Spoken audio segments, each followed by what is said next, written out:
psychiatrist to visit her in the house. This lady also has to buy a lot of medication to keep her fit. Is this right? Who do we go to? Who's going to help us? They have been forced to get up early in the morning, drive in trotro in the heat to come here today. We got here even late. This is their carer, the lady I owe over 45,000 cedis, who has been sponsoring them because the cost of living has gone high. We want our coupons. It's very simple. It's very easy. Give us our money. We will never come. If you won't give us our coupon, give us our principals. We will do with it what we choose. It's our money. We worked for it. All of us here worked very hard, sweated and toiled. Give us our money. We shouldn't have to come here at this age. Why? You have no heart? Are we not human beings too? Why? This is the only way government can raise the funds to pay us. Let it be so, and raise funds from the treasury bill and pay this. This is life and death. Government is not paying anybody for anything. Government is not supplying any medicine to any elderly people. Government is not doing anything for the elderly people. They have toiled and saved. They are not begging for government to buy them medicine. They are saying, my money is with you, give it to me so that I buy medicine. Why should this matter travel this long? Government should find money and bring it. Look, we know in our homes, people even sell their properties to take care of their sick people. People sell their properties. When your wife is in a terrible condition, you may dispose of a property of the family to take care of. Children and family members, we sell our properties to take care of people to live. So the government should do the same. Go and borrow and give it to these pensioners who need their money for medication so that they can live.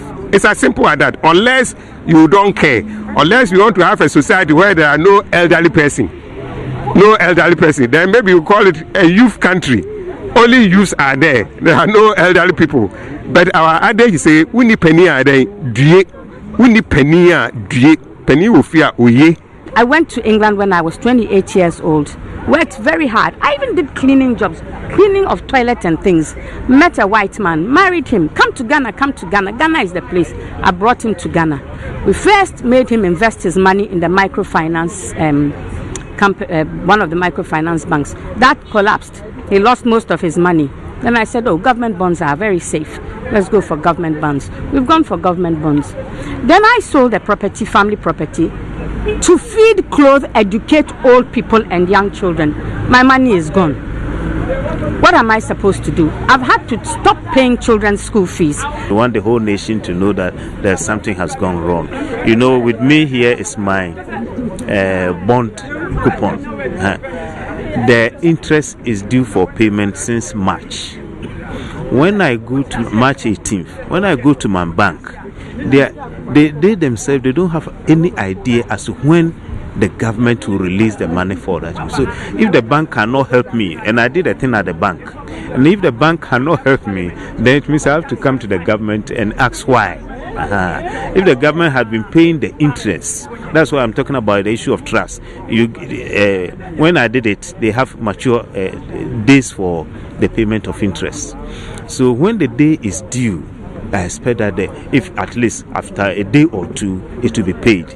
But look at March 18, April 18, and we are now in May, and there's no word. The bank manager does not even know when they are likely to pay. And so it means that even though I did a thing at the bank cannot help me. So I have to join my colleagues at the ministry and see whether the minister will tell us something. It's the same old message to give us our coupons and our principals which are due, because there's about 71 coupons outstanding and about 3 principals which are outstanding, and each day gives us more trouble. So it is our humble plea that the Minister of Finance and his team will listen to our plea. We know that we have a listening government. They have listening ears, and so our picketing will not be in vain. In the early hours of today, members of the Pensioner Bondholders Forum were at the Ministry of Finance again to continue with their picketing. They were never attended to by officials of the ministry throughout the entire picketing. Convener for the group, Dr. Eduanani Enchi, says government's 2-week moratorium has elapsed and they are yet to receive any amounts. The full assurance that from June it will be prioritized, so we will be receiving the coupons as and when they are due. So we gave government some time to do payment for the principals and those outstanding coupons. That was done. And so for 2 weeks, we were not coming here.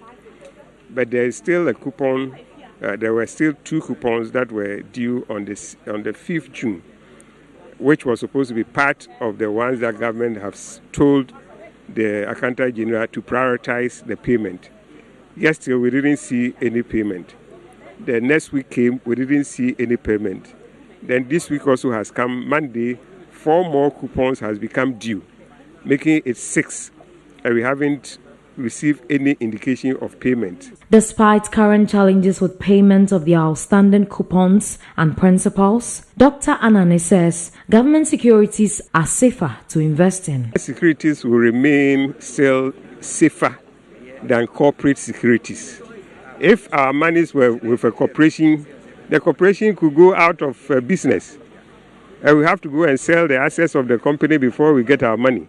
Government doesn't go into out of business. Government will always be there. So if you took the government and the corporate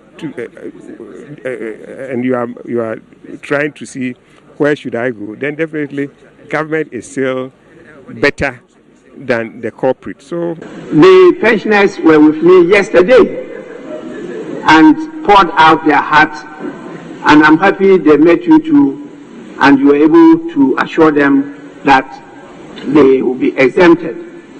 And they are here today. They have even programmed to also picket not only at your ministry but also in Parliament. I'm happy to hear that they are exempted, and what I cannot leave our pensioners alone. Yeah. We can solve that without touching the pensioners' small money that was given to them. Oh, the Minister of Finance heard me clear. I'm sure he heard what I said. And so once we have been able to surmount this, House, anytime you want to debate, please, you can submit the motion and I'll admit it with dispatch for us to debate the program. But we keep on saying nobody should be left behind. And I want this to the IMF and the World Bank. They must be better democratic than they are. Because in negotiating these things, they should hear from this House, Parliament, and get our stamp. Then they carry the whole country along. When it is only with the executive, then it means that the post-war structures that we establish have outlived their usefulness.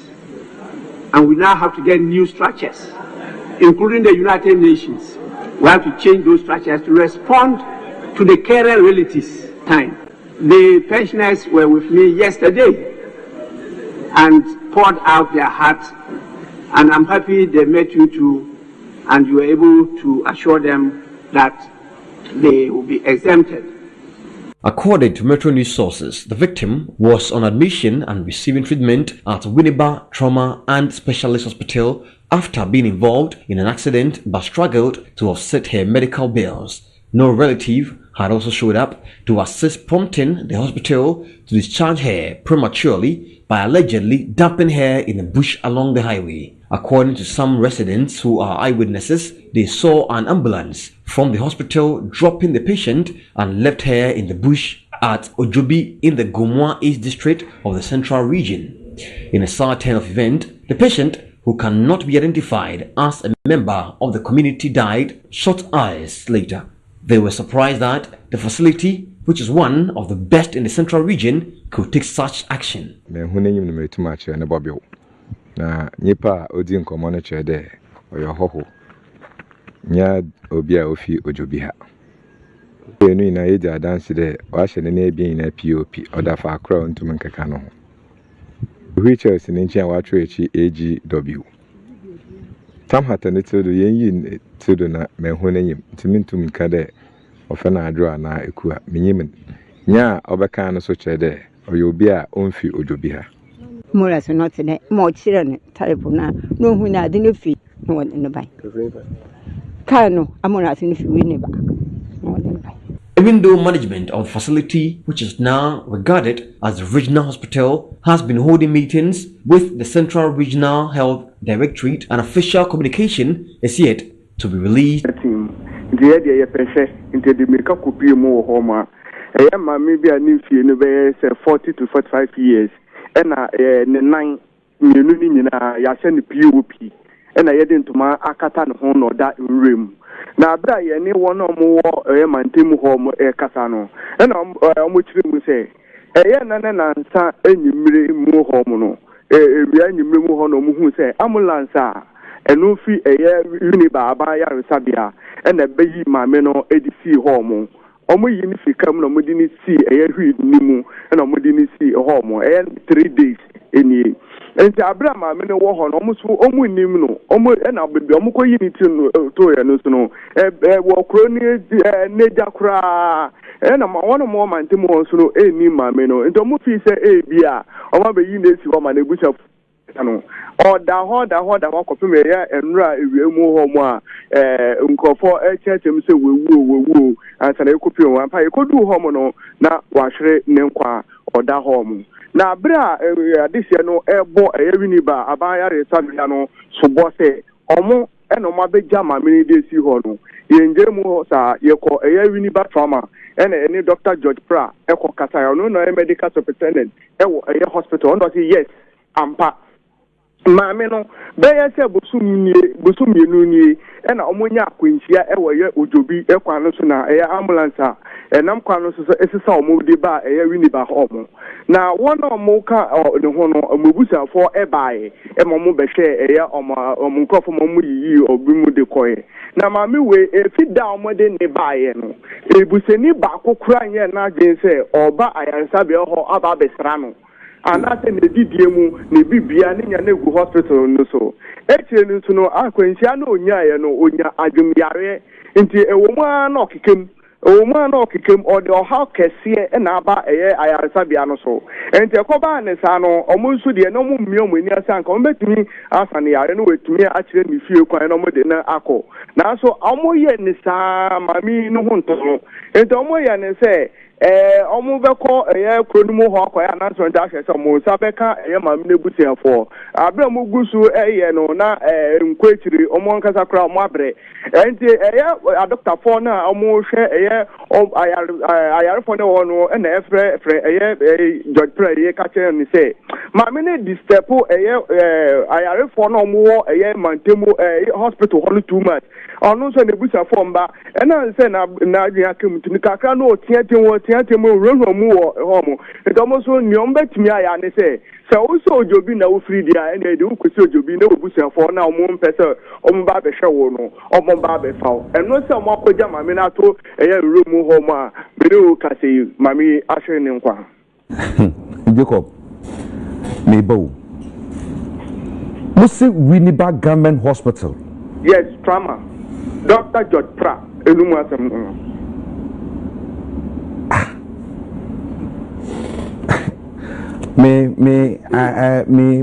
dream, Mamino, Chese, Yasho Yedi, and Tino, Yadnako Quentin Fi, Krutia, said the Busam former Fanonco, Sisentra. Hello. Jacob, me Bissase. Mamina Bush, any be my hospital. Fida omode Quinchani see and Buseni by. And I want no more can no one no mukonya akwenje na mubuta for abesa omo yare e de moko no if abra omunya akwenje na mo de member say kim ebuseni bia embaye BOP omo da she ne 9 million ni nyina IRS. This afternoon we will examine a recent claim made by Vice President and flag bearer of the ruling New Patriotic Party, Dr. Mahamudu Bawumia, during the Greater Accra Youth Connect campaign trail on June 5, 2024.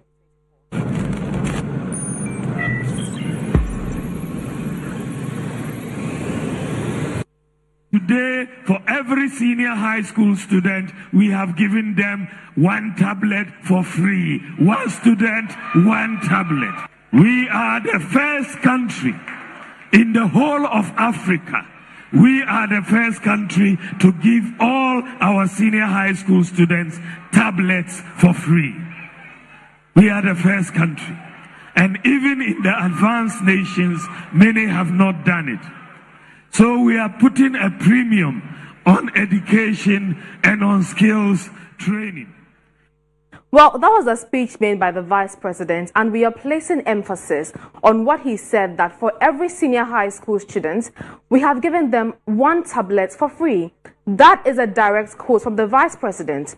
Now let's break this down. We know that the government plans to indeed distribute free tablets to senior high schools, and that is a fact. The initiative aims to enhance digital learning by providing each student with a tablet.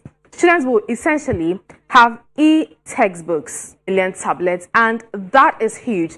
That figure is quite huge, and this announcement was made on March 25, 2024. So in phase 1 of the program, some schools were selected to receive these tablets. Among selected schools that were selected are the Accra Technical Training Center.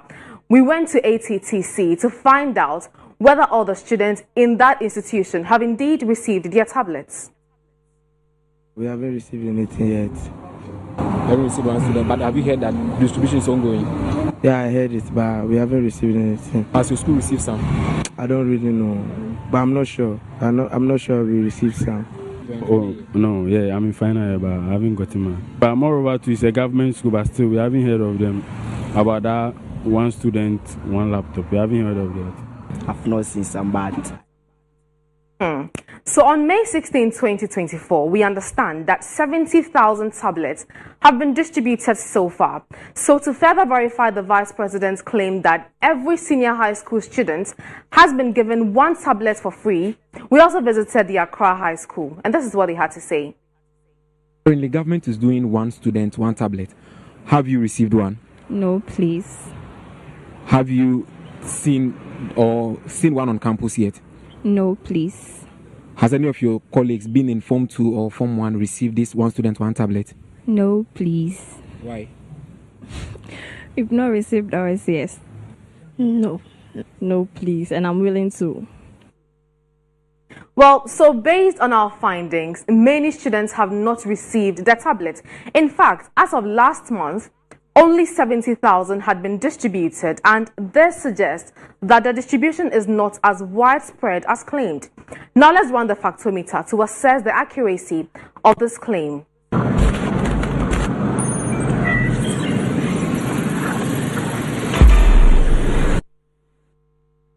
Well, there you have it. The claim that every senior high school student has received a tablet for free is factually inaccurate. Now, while the government initiative is in place, students are yet to receive their tablets. And so, Lily, this is what we have for you today on Factometer. The Vice President says every senior high school student has received 1 tablet for free. But indeed, that claim that he made is factually inaccurate. You are now even small money you send to yourself, the bank collect, everybody collect, e-levy, why? You know, it's terrible. Then go and read the Ghana Demographic Health Survey. Health outcomes, double disease burden. In 2024, young guys are getting even all kinds of lifestyle, plenty things. Healthcare service, if you don't have money, cash and carry. Quality of education, bobo, kids can't even spell properly. Class size, big. Then come and sit here and say, oh, we are doing it. Nanado is doing what? What is he doing? What is it? What are you saying? We feel it. What are you talking about? You do what? Because in the name of politics, won't speak the truth. Because the person from our hometown. You don't get me. Or from your wherever. Let's be honest for once. The reason we are not doing well is because we are not honest as a citizen. Countries that do well, they value the truth. And truth is not just saying yes or no. Truth is looking for facts. You look for inquiry. That's why we go to school. Education is the search for truth. The truth about malaria, the truth about unemployment, the truth about currency depreciation, the truth about our own prejudice. Research is to find truth. So you push money into research, medicine, hypertension, research into cancer. That's truth. So societies that value truth, like Japan, they'll do better than you because you don't value truth.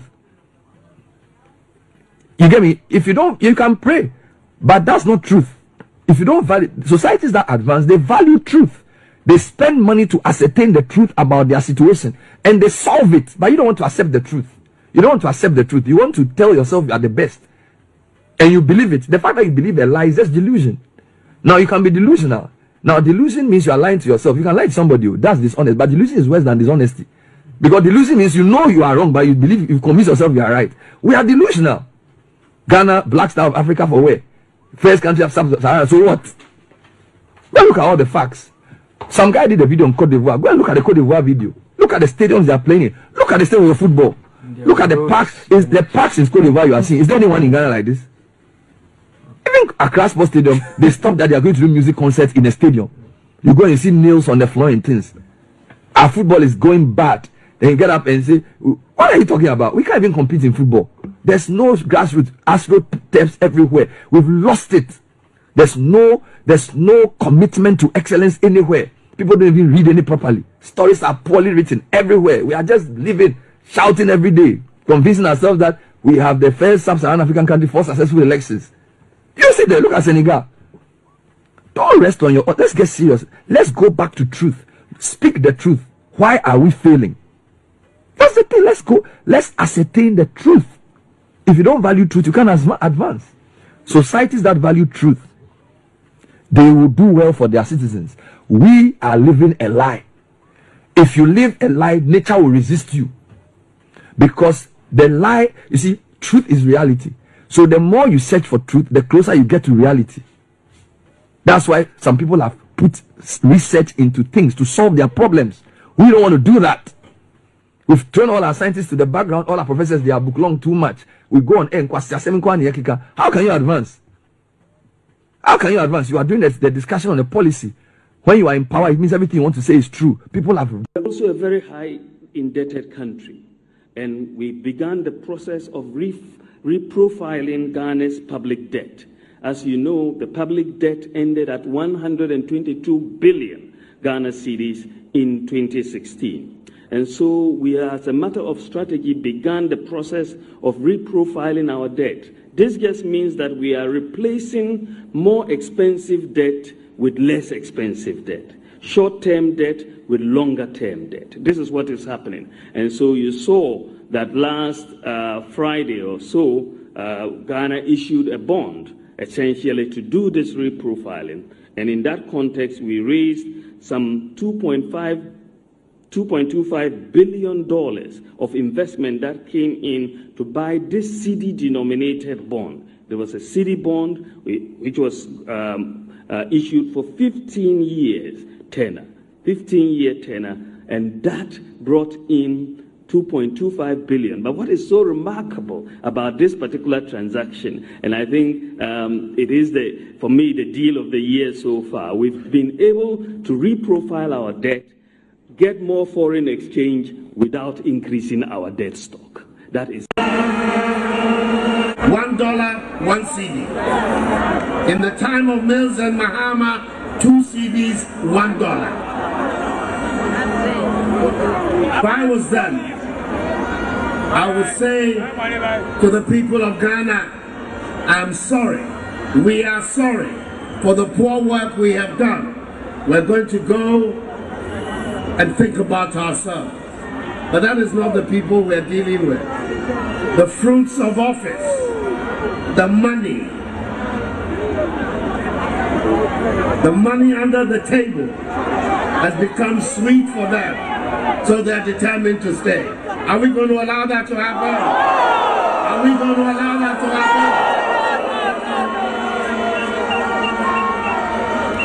happen? In Kufuor's time, One of the people who advised and helped him develop a strong CD was my running mate, Muhammadu Bawumia. Then he was Deputy Governor of the Bank of Ghana. It's one of the reasons I brought him to come and join me, that we will welcome the CD and create again a strong CD that will be able to allow us to develop our economy and allow our traders and our to be able to develop.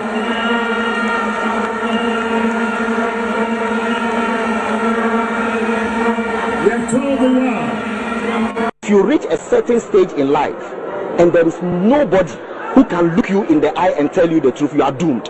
And that is where our country has gotten to. We need to rescue this country, wallahi. And I feel very terrible as a Ghanaian at this time. This country is in serious trouble, ladies and gentlemen. We are in serious trouble. We need to rescue this country, ladies and gentlemen.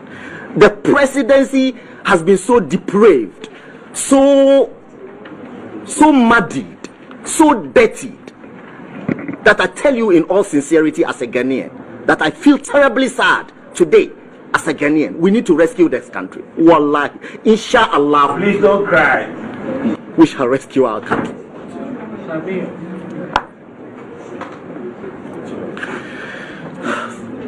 Government is broke, government is broke.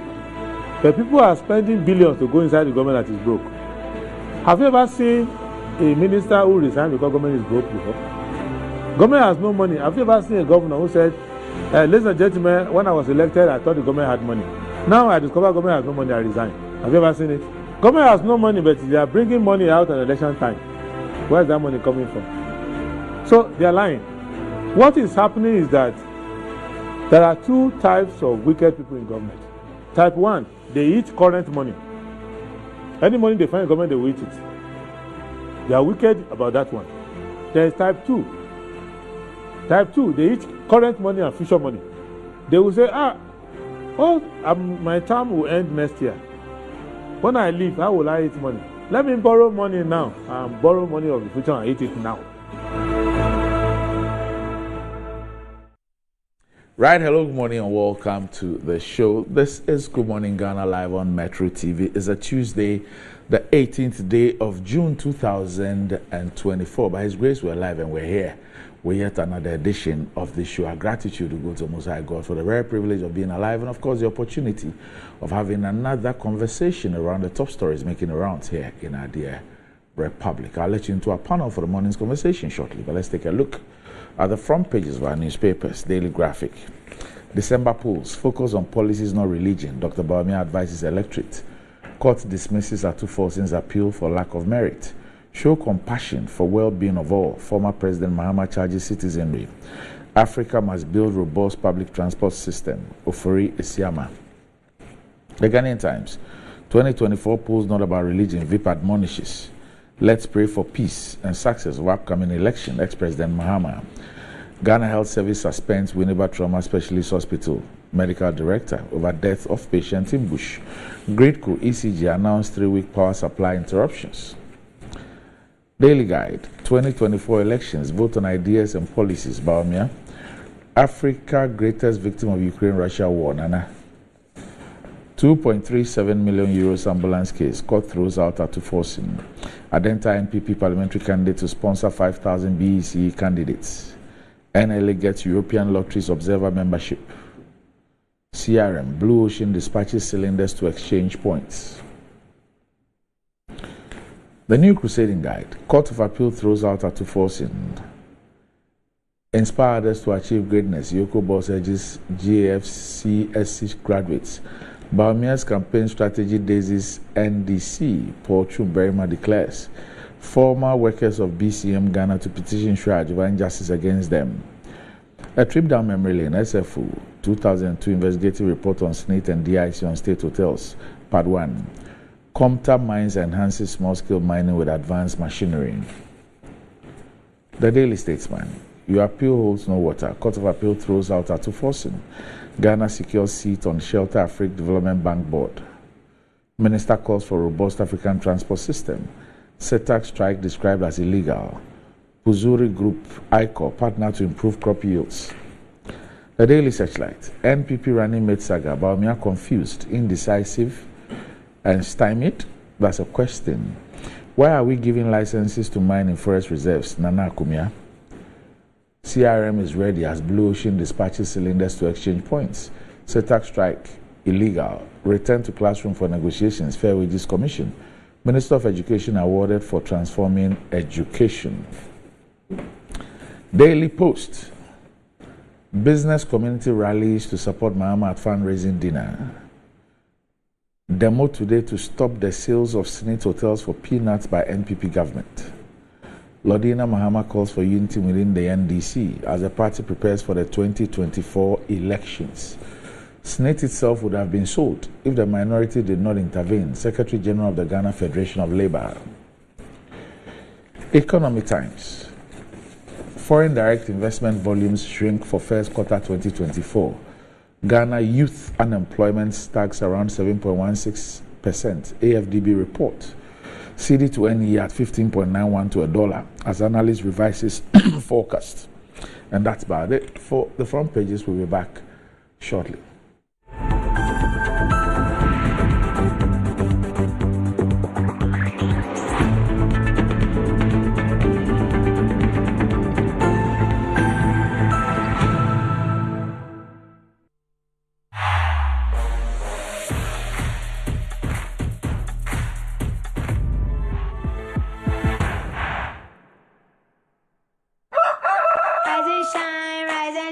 Another day to stay on point.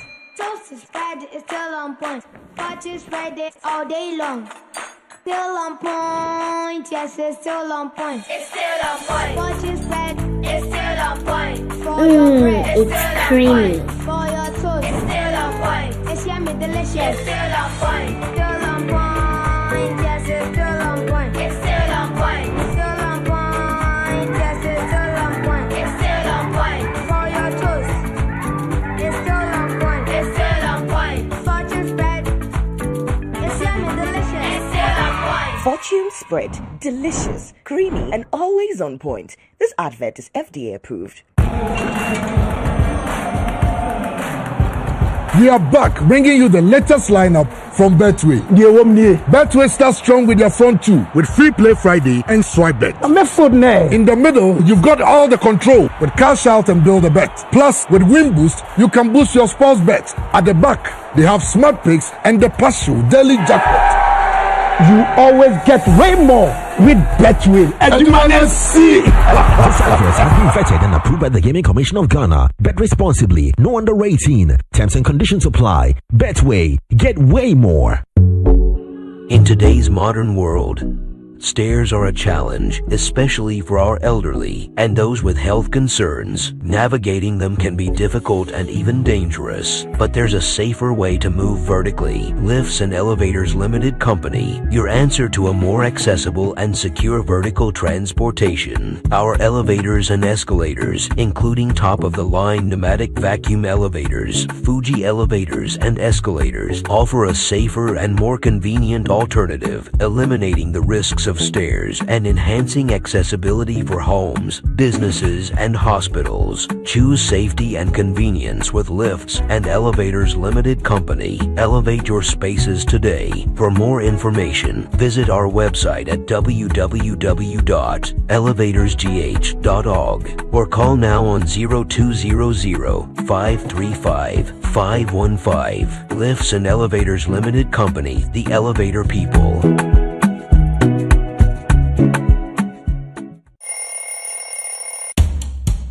Anti-cavity, gum protection, brighter teeth, and fresh breath.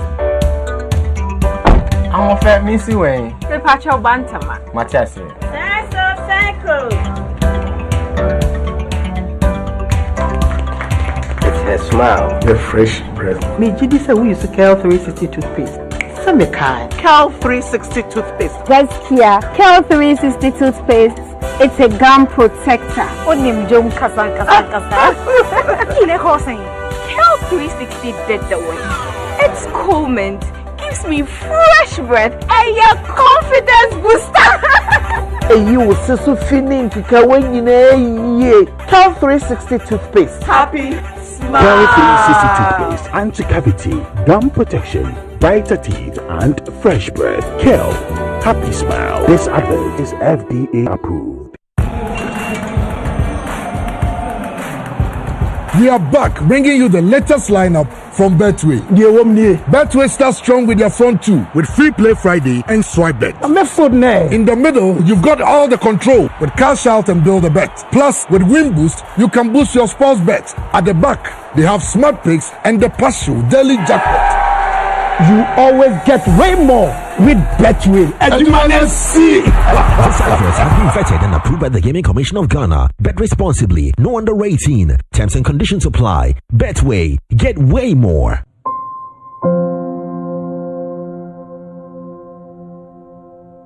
Ama, nansi mi general well-being enkoye kwao. Ama ma ye bohu se kontomra akija. Nansi me hu se me nyo basima kura. Ama me kunu me into kwankwa. Oh you why? Enye mo ko. Give us JC mixture and any capsules. Aye num boom. En ho asem na mo kana. E boa emma ene meme nyina. Ne ma wo ba ye obesima. Na be ma so aye be mesima. Ya, we be boa wo kunu. Ama ne giant sa wo de hye ne botum. Na wanyinya na nim tisese ni oyi chokmo.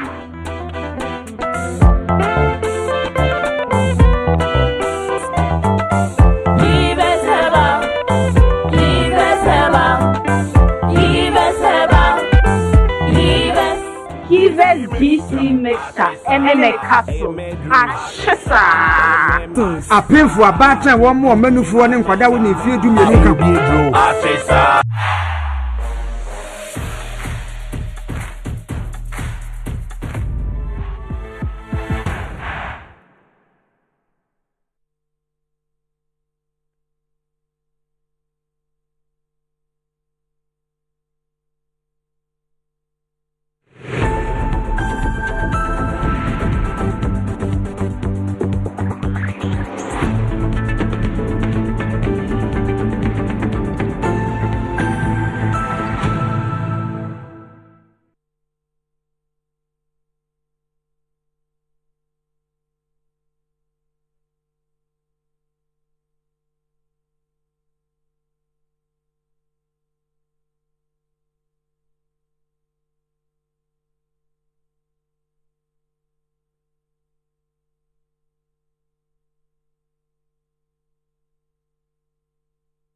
Right, welcome back to the show. If you just joined us, this is Good Morning Ghana live on Metro TV. With me on the show this morning is the latest football investor or administrator or entrepreneur or however you want to describe him. Well, he's also a member of parliament. He's actually a member of parliament for the Botiano English Amanfro constituency. And he's also the Honorable Deputy Minister of Information. The Honorable Sylvester Tete is here with me, and I'm sure you're wondering the football bit. Okay, you're going to find out pretty shortly. It's not Botiano or English stars. It's something else. It's like good morning. Good morning, dog. How you doing? I haven't seen you in a while. Yeah, it is. I was here last week, but you were out of town. I was in Mali. Yes, and of course, when the curtains were being brought down on the Premier League, I know there was so much pressure. Yes, yes. Good to see you. Good morning to our viewers once again, to my brother Echi. Okay. So, the Honourable Member of Parliament for the South Dai constituency, a legal practitioner, Roxy Nelson, the former pro, is also here with us on the show. Honourable, good morning. Good morning. Okay. You didn't add that I'm also a football owner. A football investor. Pecky Stars. No.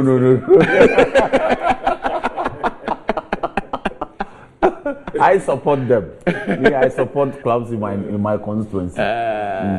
So you have like Division 2 clubs in your Yes, I have two of them. One in Chambay and one in Germany. Oh, okay. Parliament, Germany. So. Oh, okay. Okay.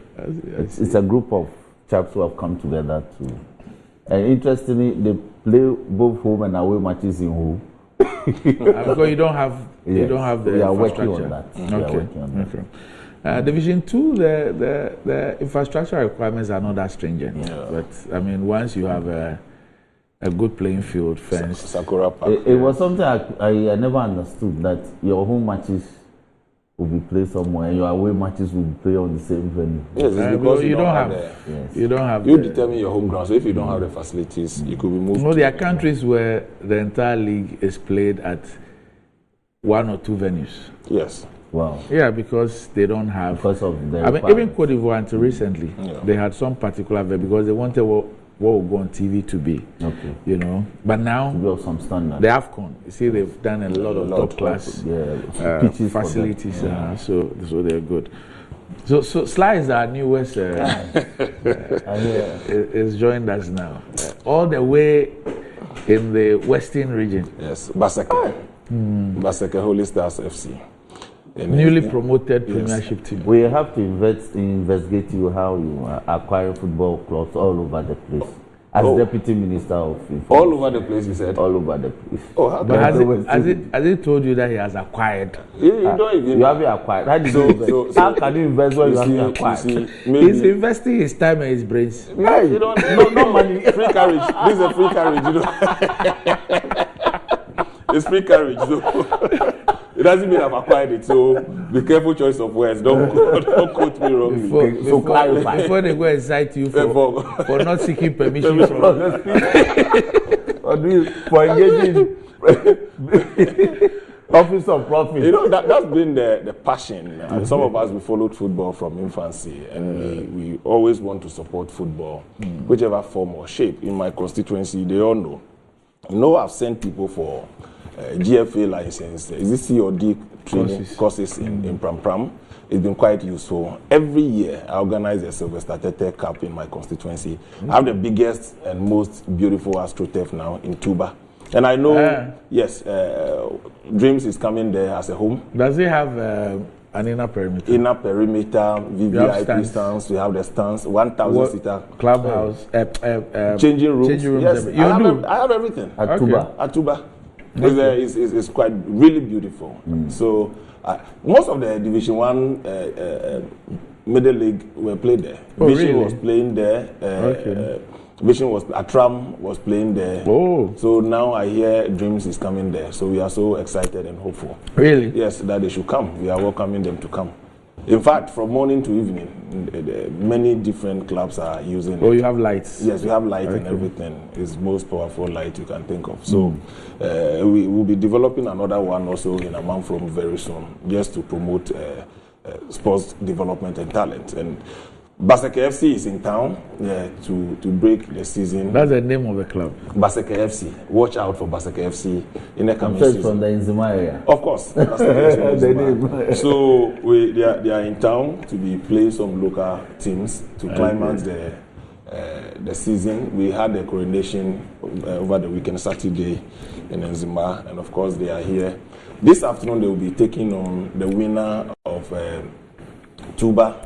And then another team from Kokrobite.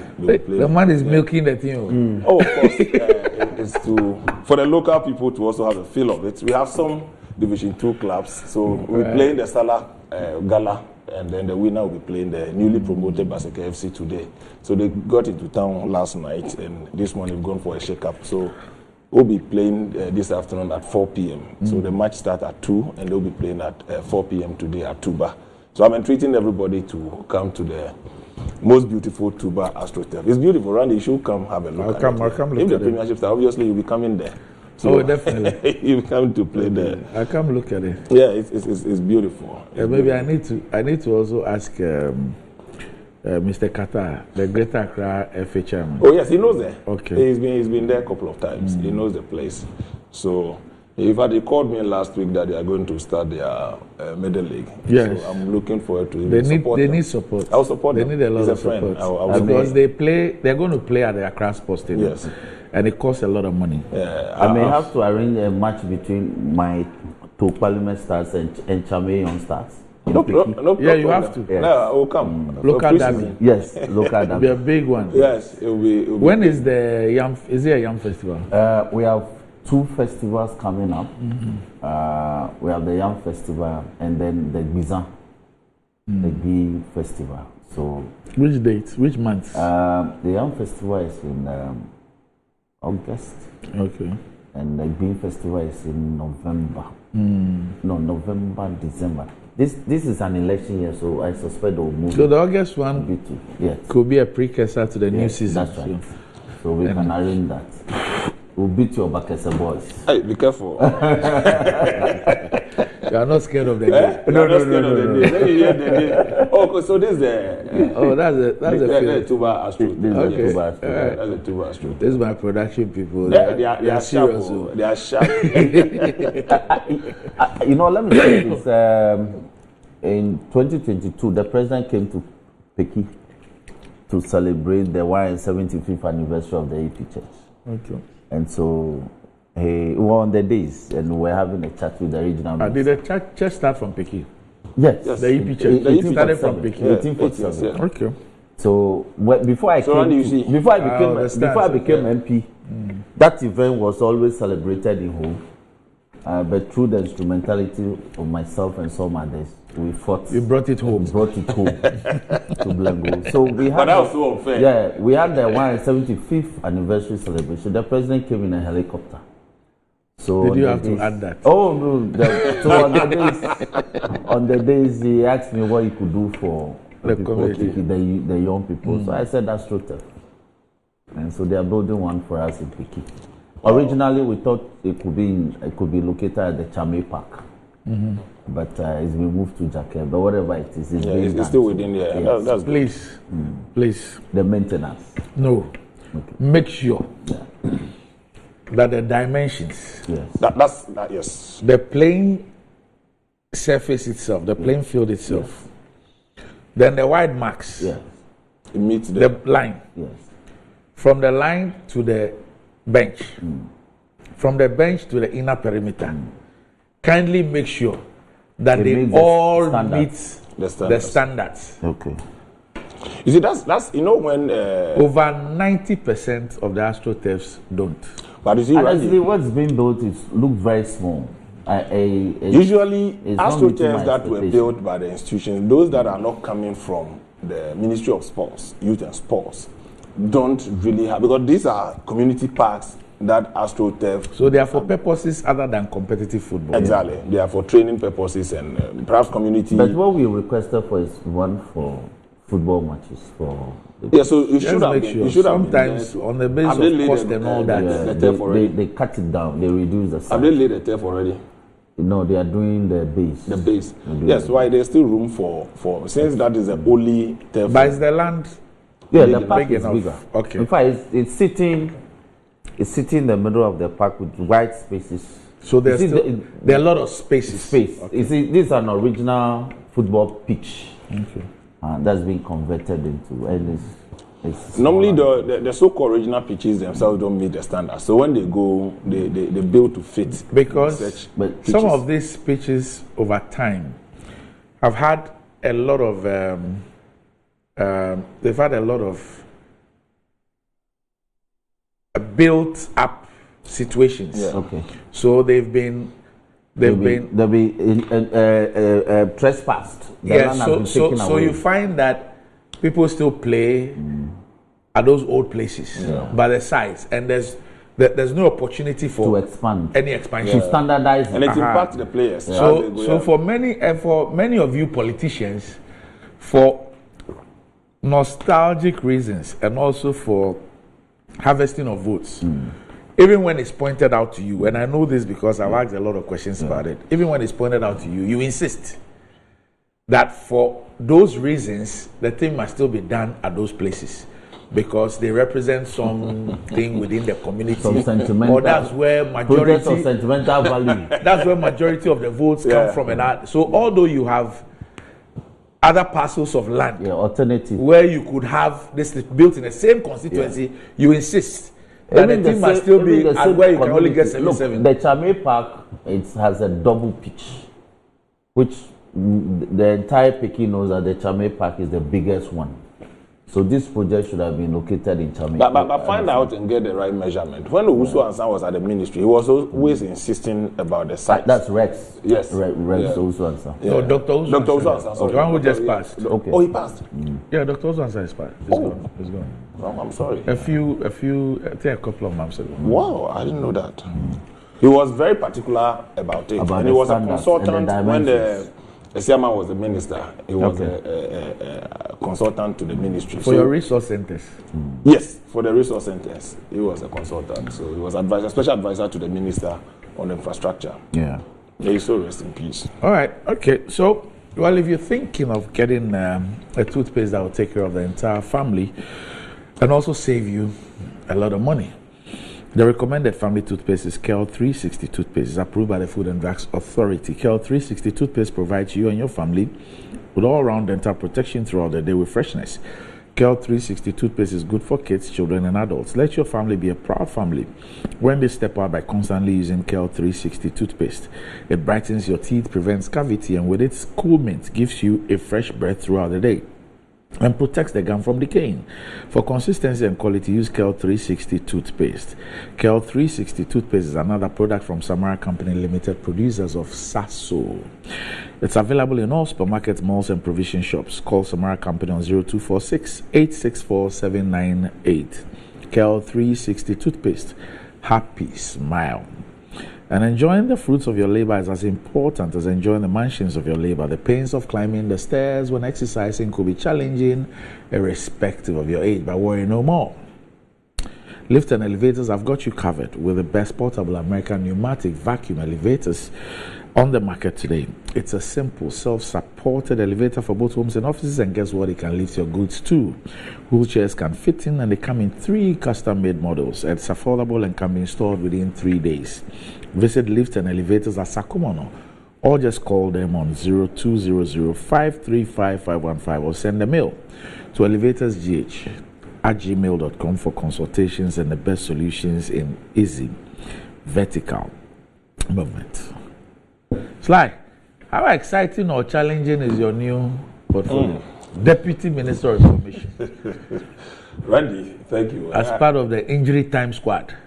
Well, most players come onto the pitch at the injury time and score goals.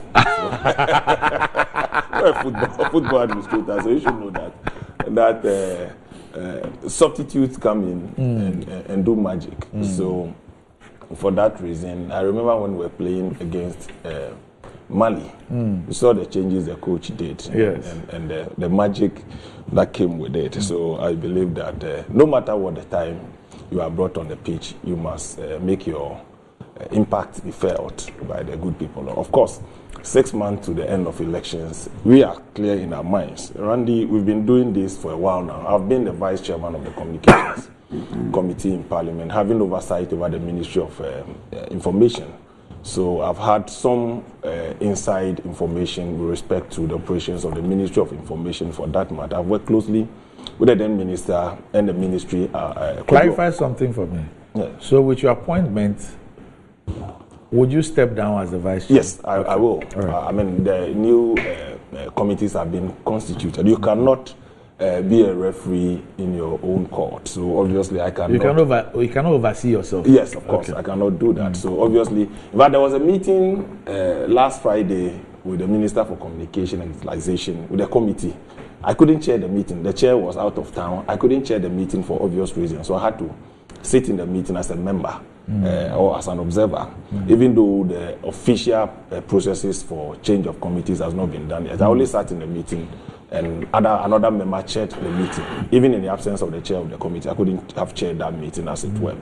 So Randy, I mean, we are clear. My boss, Fatima Abubakar, we've started our media tour, media engagement, seeing the media as a partner in whatever we do.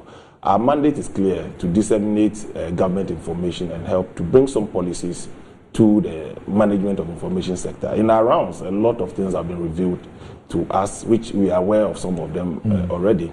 We are aware, Randy, today the print media is dying. And the advent of artificial intelligence, the issues of AI, and of course, on the impact on information management and dissemination is quite dying on us. Of course, we are looking at how to manage misinformation and disinformation ahead of elections. That has been the global big threat to all of us, and we must see information sharing. What the ministry is going to do is to have some enabled fact-checking apps to be able to help fact-check information that are put out. Clearly, Randy, I've seen many media houses being mimicked. Stories are churned out in your names, which is not coming from the media houses themselves. So we are all challenged, as it were. So I'm going to support my minister. She's the vision bearer. She's been appointed as a minister. My job is to assist the minister in my personal capacity and whichever thing she thinks that I'm fit to handle, to support her. We've had a very long-lasting, cordial working relationship, myself and Fatima Abubakar. There's no problem working together with Fati. She's a younger sister of mine. She's been at the ministry for 4 years as a deputy minister and Akojo Nkrumah. So she has a very good disposition of the ministry. And for that matter, assisting her from Parliament will aid her work. And we are hopeful that the few months left will make an impact in the media industry. We'll call for collaboration with industry players to ensure. Randy, the biggest challenge we have, over 700 radio licenses and of course over 500 are operational. The challenge of professionalism, ethics, over 500? Yes, in this country alone. Over 150 television stations. And then the social media channels that are being churned out today. Now there's a new association of media practitioners, TikTokers and all these people. It's coming out in their numbers. And of course they have huge following. Some of them have huge following more than traditional media houses. So editorial policies have become. So we need to make a lot of investment if we want to safeguard the national integrity of our country with respect to information dissemination. If you are not careful, people could be run down, and politicians and non-political actors are worried, especially business persons are worried. One person needs to find a blogger with over 1 million followers. It can run you down immediately. So we need to fashion our policies to be able not to control, but let people understand the impact of what they are doing, as it were.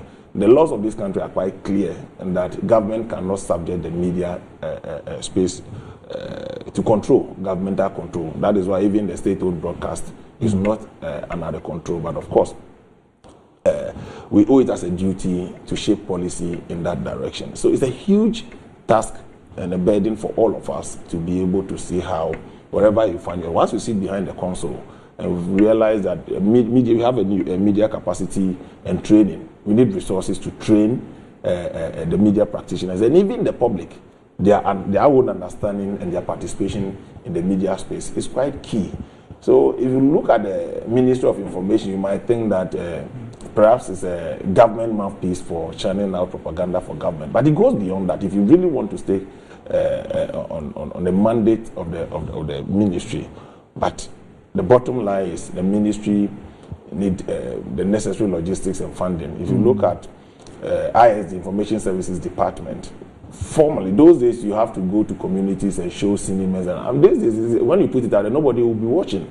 So to stay competitive and have all these people put their expertise to use of government, you have to devise modern technology for dissemination of government information. You cannot take information van to communities anymore to go and show movies for people to clamor and come and watch. Where they have DSTV, they have social media handles, they can watch anything they want to watch. It is not fashionable anymore. Therefore, the ISD itself is rebranding itself. That requires a lot of logistics to be able to. We went around the media. You know this picture there? The picture on the screen now? Yes. This one? Yes. Okay, newsstands. I remember this because when we were young, yes, you go and we used to do this, yes. You go and stand there. Especially when you come by the paper. Yes, you go and stand there and read the head. I saw that when you have fine with the vendor, you just sit behind and he'll give you some of the papers. And help him to sell. Yes. You know, when I started Good Morning Ghana, I drive to the Orion Cinema myself. Yeah. So I drive there around 4:35 and I wait for the papers. And I grab the papers and drive to Labone. Wow. Yeah, to get the papers scanned. So my first few months, that was my routine. Wow. Yes. Before we then started getting a driver to go pick up the papers to bring them. But when I started Good Morning Ghana, I go to Orion myself, pick up the papers and bring them. Famous Orion Cinema. Yeah, bring them. We went round and the plight of the print media is quite not too good. Not too good is an understatement. Randy, what else? Hey! It's virtually dying. Yes. Now it's in comatose. Daily Graphic, Times, they are now printing from private sources. It's terrible. We need to have the conversation. The minister is clear in her mind what policies to put in place and get government approval to support the sector. It was almost dying. And the competition recently was announced that government are giving a go ahead for graphic to list be on listed. the exchange. And I don't know what happened to graphic because there was a certain turnaround by the venerable Kofi Bedu, which then changed the face of graphic, added a few more things, and then it appeared that graphic became more of a company that could stand on its own and finance its own operations and all that. That was always used as a reference point for the Times Group, the New Times Corporation. But it appears that now graphic is in such a hole. Financially. The essence of graphic, where they make their chunk of the money from, is from adverts, commercials. Randy, if you look at the space now, the investing community, they always look at the returns on their investment. As if you put your advert in graphic, what's the circulation today? For the state agencies, they will where do most people rely for news? Yeah. So that's the problem now. And like I told you, people are now investing in TikTokers and social media celebrities because they have huge following and depending on the kind of product you are selling. So it's all having effect on operations of graphic and others. And of course, the overheads are quite huge, but it's still profitable. There are some new areas they could venture into. So this idea of listing could offer all of us opportunity to put in our token to ensure that it survives. And that's a very credible news outlet that we cannot help to let it go. Of course, they should also adopt modern technology and modern way of disseminating information. People could subscribe. I've subscribed to news outlet from UK and in the US. You pay money for it. So you don't need to be physically carrying your graphic to homes, to offices, and for people. People could subscribe on their phones and pay for it, and then they'll have a monthly or quarterly or yearly subscription. These are all options, but make sure you deliver the news as it is. So that's what is being done in other jurisdictions. But all these things require some sort of investment. So government approval for listing of graphic itself, I think is a step in the right direction. That when the modalities are set out clearly, I think we are quite far to do that, and I believe that we all help to support. Beyond that, not only graphic, what about the private print houses? Hey. It's terrible. The biggest one is currently Daily Guide. We've been to Daily Guide, and the situation is not different from other houses, even though you see them in the stands every day. They print for a number of print houses, papers, who have not paid them for months or years. Even the state-owned They are not in a position to pay. And one interesting thing, that is only thing you cannot, as it were, increase the price monthly or even quarterly. Sometimes a year, they've not increased their price, but their input prices are always changing with respect to the state of the dollar and all that. So we've asked them to do some few arrangements, and we are going to push for government to really come to their aid. When we came to Metro TV, we saw the state-of-the-art studios you have, and I said, well, it could only be Metro TV, where AI is being deployed for. Now you don't see people standing behind the cameras and all that. This is a huge investment, and I think that no wonder you are doing so well. But I think the media space, we should be aiming at going international. When our market is quite small, you should be able to have a broadcast house that could transmit and be viewed in other jurisdictions. That's where you have a huge market. Then the businesses, even outside this jurisdiction, will be putting their businesses to you. And that's the only way media houses can survive. If you don't have the commercials coming in, no matter the good of your programs, obviously you are not going to do well. So it's quite challenging, but of course, my minister understands the industry very well. We are going to work with industry players to ensure that we get them on their feet and be able to contribute their development. The election is coming. You realize that there are a lot of report on the media space today about misinformation, disinformation, ownership of media houses are being discussed. I was on panel discussion, and one of the things that coming up clearly is the media ownership and the content that is churned out today. Randy, it's a source of worry, and we are going to discuss these things devoid of political inclination to ensure that people really understand what we are going to do. Most stations are set up for political purposes. It is not wrong to have an editorial policy of a media house aligned to one political ideology or the other. But of course, the content of what you produce must not be seen to inflame passions, but must be seen to overall help shape policy of government to ensure that we hold government accountable, and to ensure that even the opposition are held accountable. It's not only government that should be held accountable. Even the opposition parties are supposed to be held accountable and interrogate their policies. You don't just tell us anything you want to do and the media keeps quiet over it. But I think the last report, Reporters Without Border, Ghana's performance has been remarkably improved. The saddest part of it is the economic indicator that has been added to the indicators that saw most of our media houses, truth be told, reporters are not paid. Not all these people working for media houses, if you interrogate them, they don't pay their social security. They are not even paid. Most of them do these things for pro bono. And that is a key indicator that impacts our performance. And we believe that the media houses are not making enough. So somebody set up a radio station, has about 20 staff. They don't make much money to cover their bills. How much more are they going to pay them? And young people have found it very fashionable to be working in the space. So that increases the plight of the vulnerable state of our media practitioners. And it impacts our performance. But my point is that there are clear rules. Yeah. You see, this whole media thing is founded on free expression.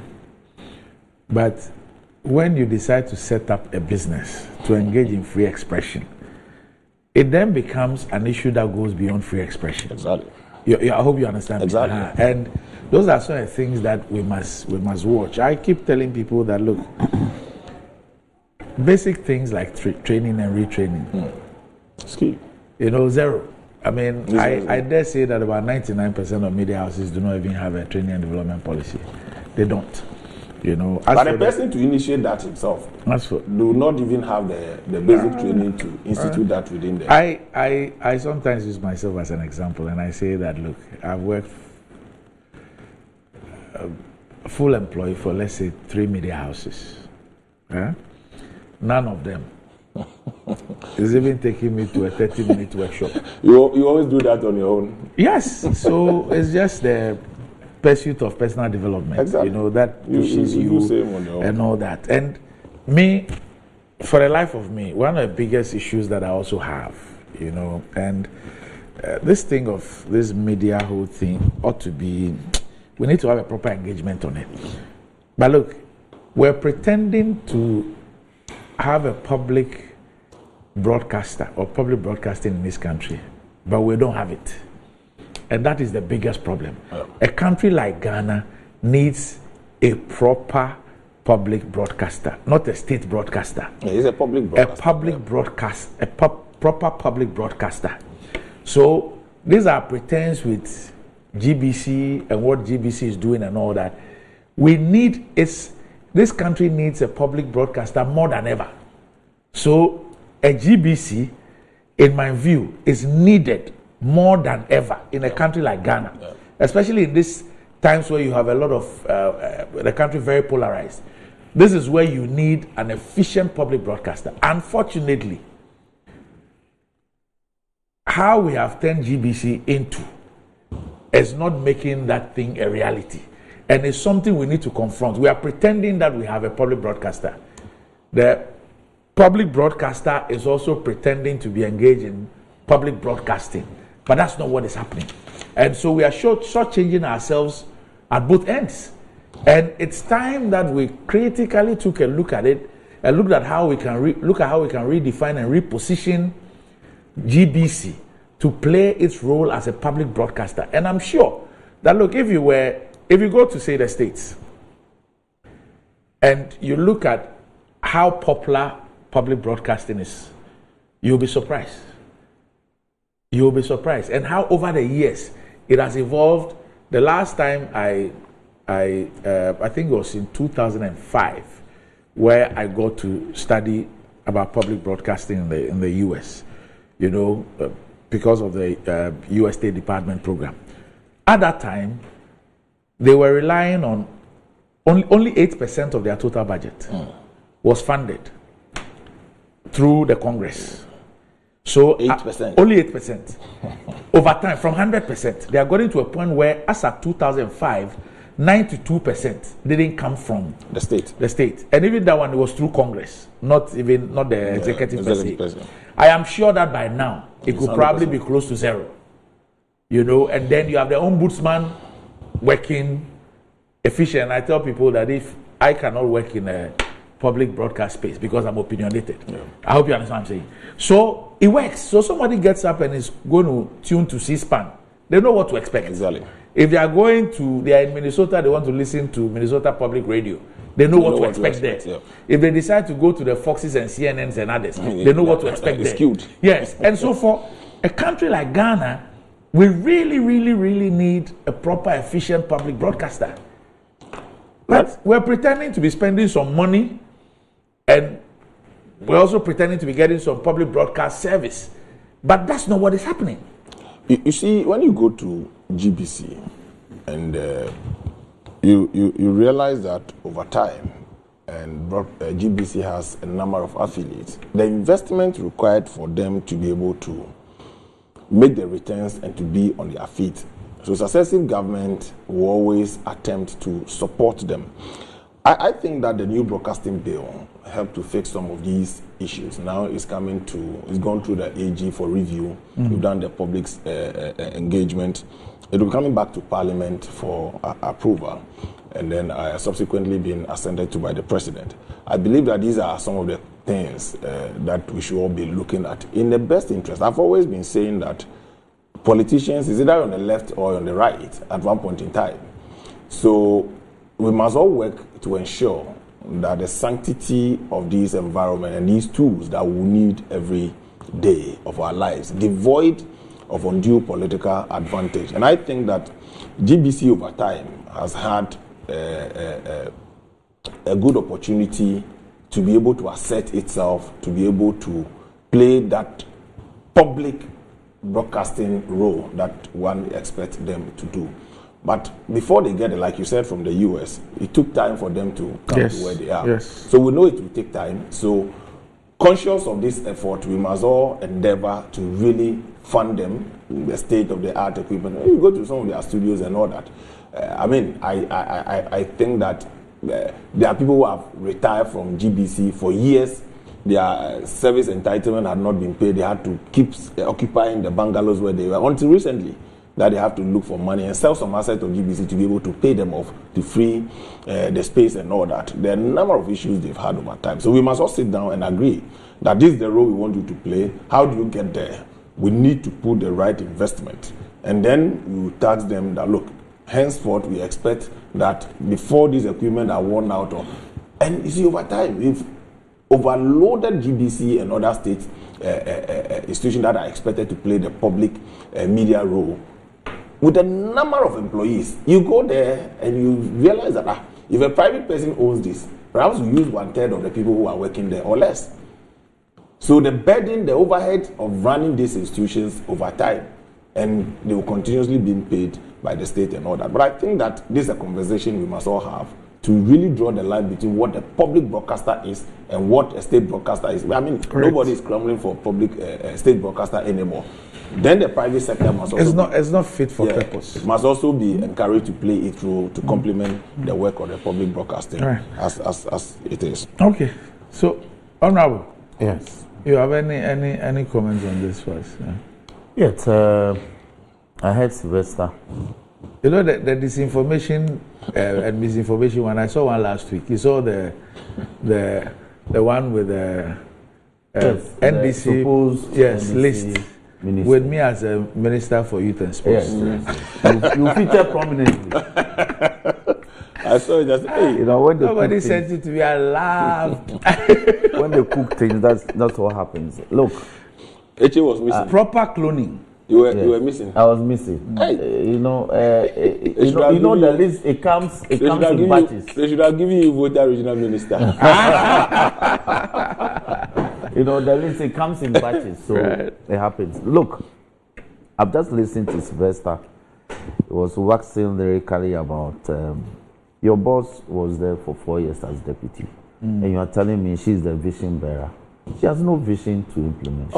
No, hold on. No, that be fair to her. Hold on. I listened to you. I didn't know you to be this mean. She's my boss. Mean. So at the ministry, if you work, she is a boss. She has no vision to bear, my brother. She will implement government's agenda. And let me tell you, your agenda, your midterm agenda for the ministry is from 2022 to 2027. She has nothing. What are you talking about? But in implementing the agenda, what are you won't she bring some strategy, some ingenuity? Deputy, when she was deputy to Opon Nkrumah. Well, she was working up to it. Let me tell you the things Kojo Opon Nkrumah did with the support of Fati over the last 4 years. What did Kojo do as the Minister of Information? At least. Apart from let's just clear this. I'm getting some messages. When you're speaking about the print media, and you spoke about some of them even have to print from private places. Yes. Okay, I thought I had Times, but some of our people said you mentioned graphic. Not Times. No, sorry. he said Times. Yes, because this graphic prints themselves. No, graphic. He said Times. I said Times. He mentioned it was very. So it's good I brought it up for you to clarify. It's time. He mentioned Times. So I was even going to mention that graphic has its own subsidiary. That does the publishing and not packaging. Exactly, a lot of advertorials for corporate entities. So I'm struggling to appreciate. They even have an app. Yes. I'm struggling to appreciate the fact that graphic today is in distress. Times. No, they are financials and it's all part of. It's a microcosm of the macro situation that we have in the entire country. A lot of state institutions are in distress because of misgovernance. No, please. Look, please. Look. Go and check the Ministry of Information. They were in Parliament just in December, bemoaning the fact that they don't have adequate funding. I was there. You don't have adequate funding. So what can you do? The RTI, the implementation of the RTI law and such other programs like promoting good governance and all that. Open media engagement and all. They don't have adequate funding to do it. Look, the RTI as an entity, they don't have an official office space. They are in a rented premises. Go and see how they are struggling. So we set up a law that is supposed to even generate revenue, and yet we will not make resources available to properly implement the agency, the law that created the agency. And what is particularly sad about the ITI entity, for instance, is that as a people, after the law was promulgated, we came out with the fiscal policy, fiscal impact analysis, and determined that a certain amount, I think if I recall, about 750 million Ghana cedis will be required for its effective implementation. Because we didn't have it at the time of passing the law, we suspended the implementation for about a year. That's not the reason. That is the reason. That is not. That is the reason. Were you in Parliament? I wasn't in Parliament. You were not. Yeah, but that is the reason. No. In fact, this was championed by the then minister, a member for Suhum, Honorable Pariansa. He championed it. He got the fiscal impact analysis done, about 750 million. Because of that, go and check the Hansard, because I was central to the passage of the ITI law. We passed the law and suspended its implementation for a year, so the government could look for that resources and ensure that the ITI implementation took off properly. Because we're even supposed to have regional offices, have district offices. Today they are beholden in some quiet private accommodation at Jawulu, and the implementation is running into problems. Things are not properly done. Today, you apply for ITI, you want to request for information from the presidency, they tell you that it is exempted. And yet but the law exempts it. And they will turn around and release the information anyway. So, look, I wish that is it they telling you it's exempted or the law exempts it? And there are two different things. I wish the law that you help us have given some exemptions. I wish that my brother would have gotten enough time to bring some transformation to bear at the work of the ministry. But like you said, every time, let him be reminded that whatever I do at the ministry, I work to my minister. Can I finish? So you must know that. I listen to you quietly. And I'm saying that you don't have enough time. Your time is up. You are 4 goals down, and you've been brought in at the 98th minute. You remember? Manchester United and Bayern Munich, 1999. 1999. Go and watch it kind again. Of match. Go and watch it again. I'm a Man U fan. I'm a Man U fan too. And let me tell you this: you are 4 goals down. We are playing the extra time of the full 90 minutes. Don't go far. Côte d'Ivoire. Ghana against which team? And you've been brought in. Well, we need to know which team was that. So, don't bring back my So is it Comoros? Is it Comoros? Ghana against Quebec. We brought the ball back ourselves. Yeah. So that kind of luck, that kind of the luck won't smile at you. So, but the truth be told, and the situation is that the ministry itself is struggling. It's true. The ministry is because when they come to Parliament, and we try and make the case, because you see, like Randy is saying, in any serious democracy, the Ministry of Information is such a key state institution, because you champion the policies of the government, you broadcast the policies of government, you communicate policies of government. So you are such a key institution, a key part of how government should communicate to the people. So yes, me, I wish you well. You are a young man. We are contemporaries. You have the opportunity. Just do your best, but make the case for your ministry to be properly resourced. We are speaking of GBC. GBC is in distress. In fact, the regional offices are in such a state that it's unbelievable that the regional offices of GBC that used to be a bulwark of sources of information from the metropolitan Accra are in distress. They can't even manage simple expenditures. If you go to the whole office, it's in a sorry state. So no wonder the private ones are thriving. because the spaces that used to be occupied by the state broadcaster, if you are ceding it, the private entities will occupy it. You know, are you suggesting that the private media houses are doing well? Well, for me, on the average, a tiny minority. Okay, but on average, they are doing well. For me, on the average, they are doing well because you see that the consumption, the consumption. You see, this country ought to be a bit more serious about issues of the media. Like I said, this whole media thing is founded on free expression. Yes. But when it becomes a company, when it becomes an entity, there are things beyond free expression that we need to deal with. You know, you have the issue of the ethics that we ought to look at, and then you also have the issue of what the laws say, issues of even minimum wage, social security, payment of taxes, and all those things. I mean, those are all issues that we ought to look at.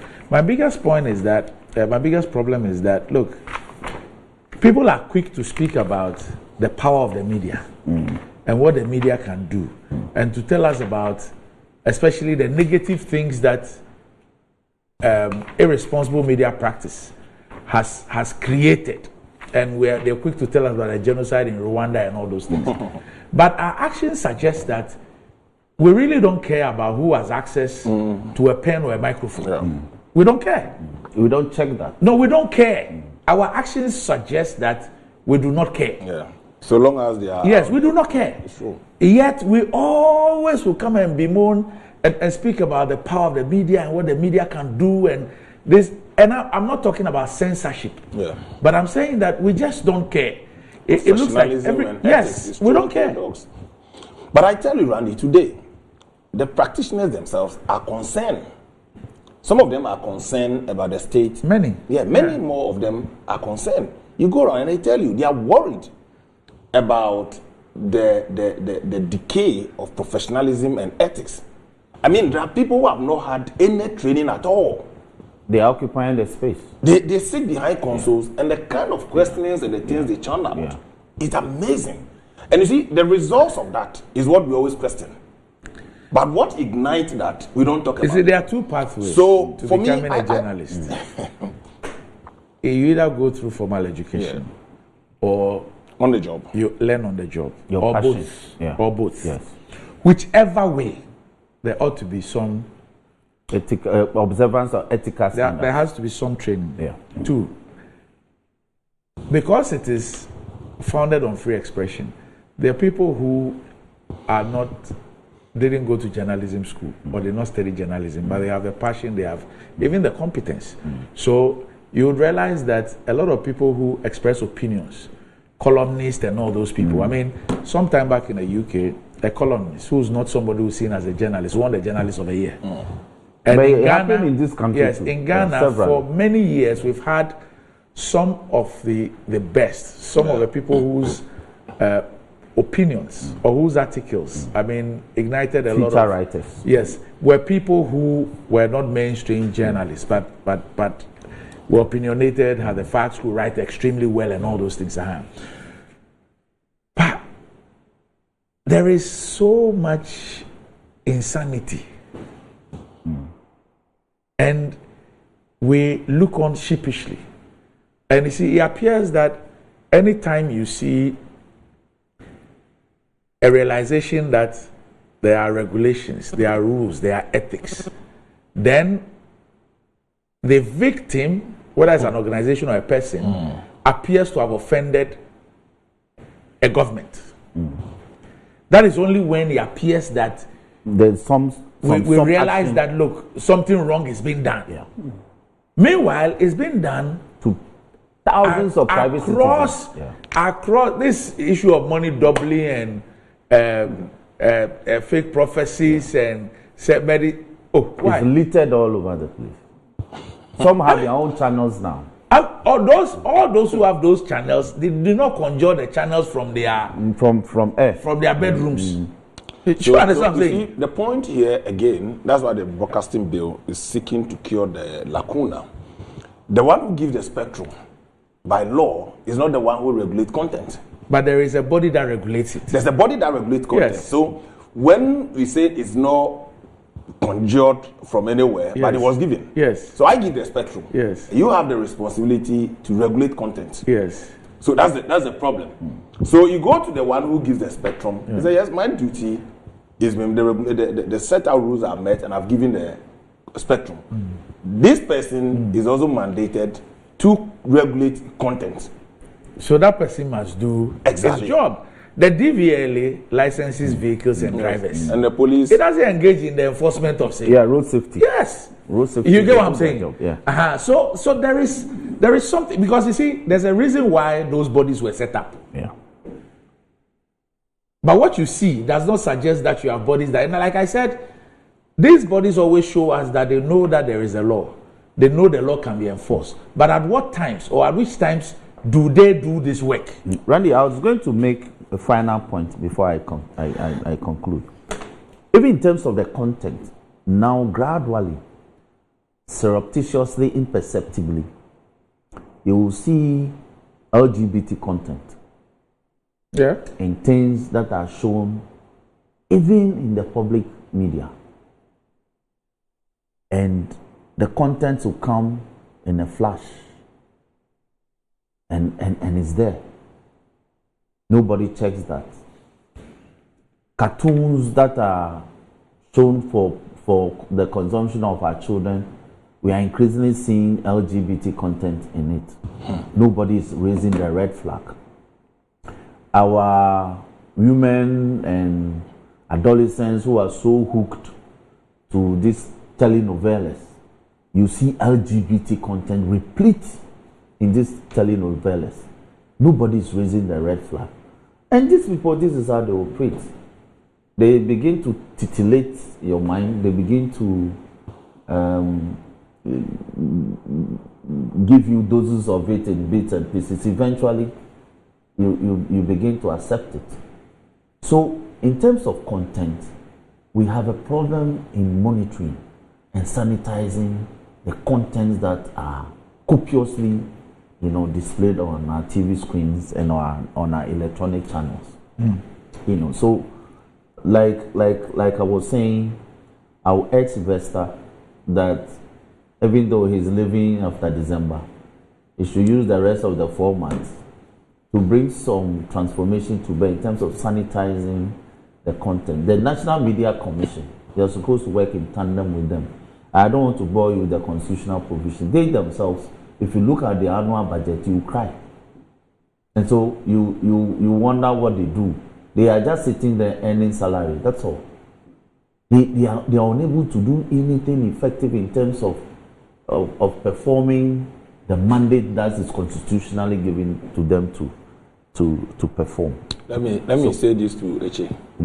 He who thinks he's standing but becomes another four. So be careful. You're on therapy, Anyway, so, Doctor, thank you. Anyway, so we'll take a break. We'll return. Hands off our hotels. Hands off our hotels. There's a demo. The demo is expected to have started by now. Hands off our hotels, and it's been led by the ranking member on Foreign Affairs and MP for Norton, Samuel Okujato Ablakwa. We'll look at the hands off demo, and then. You all read a piece about some health insurance mandatory for people, and you have to pay between $45 and $200-something. And I mean, over the weekend, people were just livid about it. The Ministry of Health has issued a statement clarifying the issue. This statement is signed by the Honorable Minister, Dr. Bernard Oko Boy. We'll look at that as well. And then last week we were reading about constitutional review, and I was confused because I saw the issue about the former leader of parliament having done that and all that, and my recollection told me that there were perhaps about 3 different bodies all working towards constitutional review. And I'm sure all of this funded from the same public purse. What is going on? We'll find out about that as well. We'll be back shortly.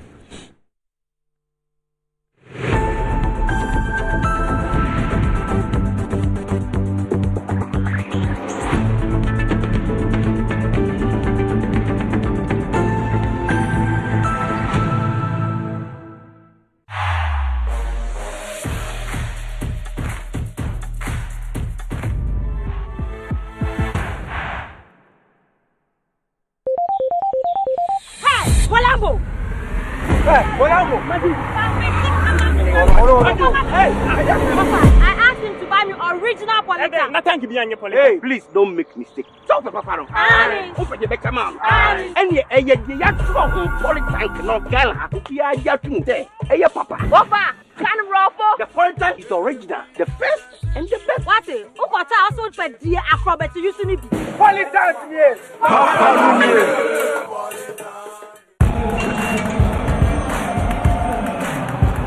We are back, bringing you the latest lineup from Betway.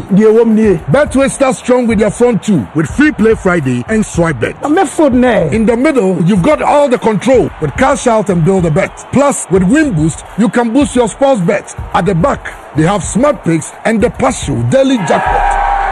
You always get way more with Betway. This advert has been vetted and approved by the Gaming Commission of Ghana. Bet responsibly. No under 18. Terms and conditions apply. Betway. Get 8-853-3149 or visit our website on www.rehobothsocialhousing.com. Rehoboth, your housing dream becomes a reality.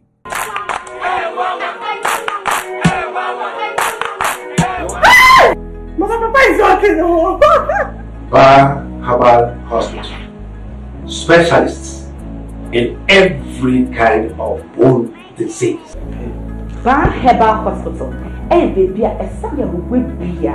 Nanso, Yari, Sapa, a Dumpemu Yari. Spinal cord, swelling of the arms, arthritis, bone injury, swelling of the leg with reddish color around it, and so on. See, Bar Herbal Hospital has special ultra-modern machine for checking up the body. I have tried them and I got good results. Try Bar Herbal Hospital.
Right, welcome back to the show. If you just joined us, this is Good Morning Ghana live on Metro TV. Still with me on the show are the Honorable Sylvester Tete and the Honorable Roxanne Nelson, the farmer.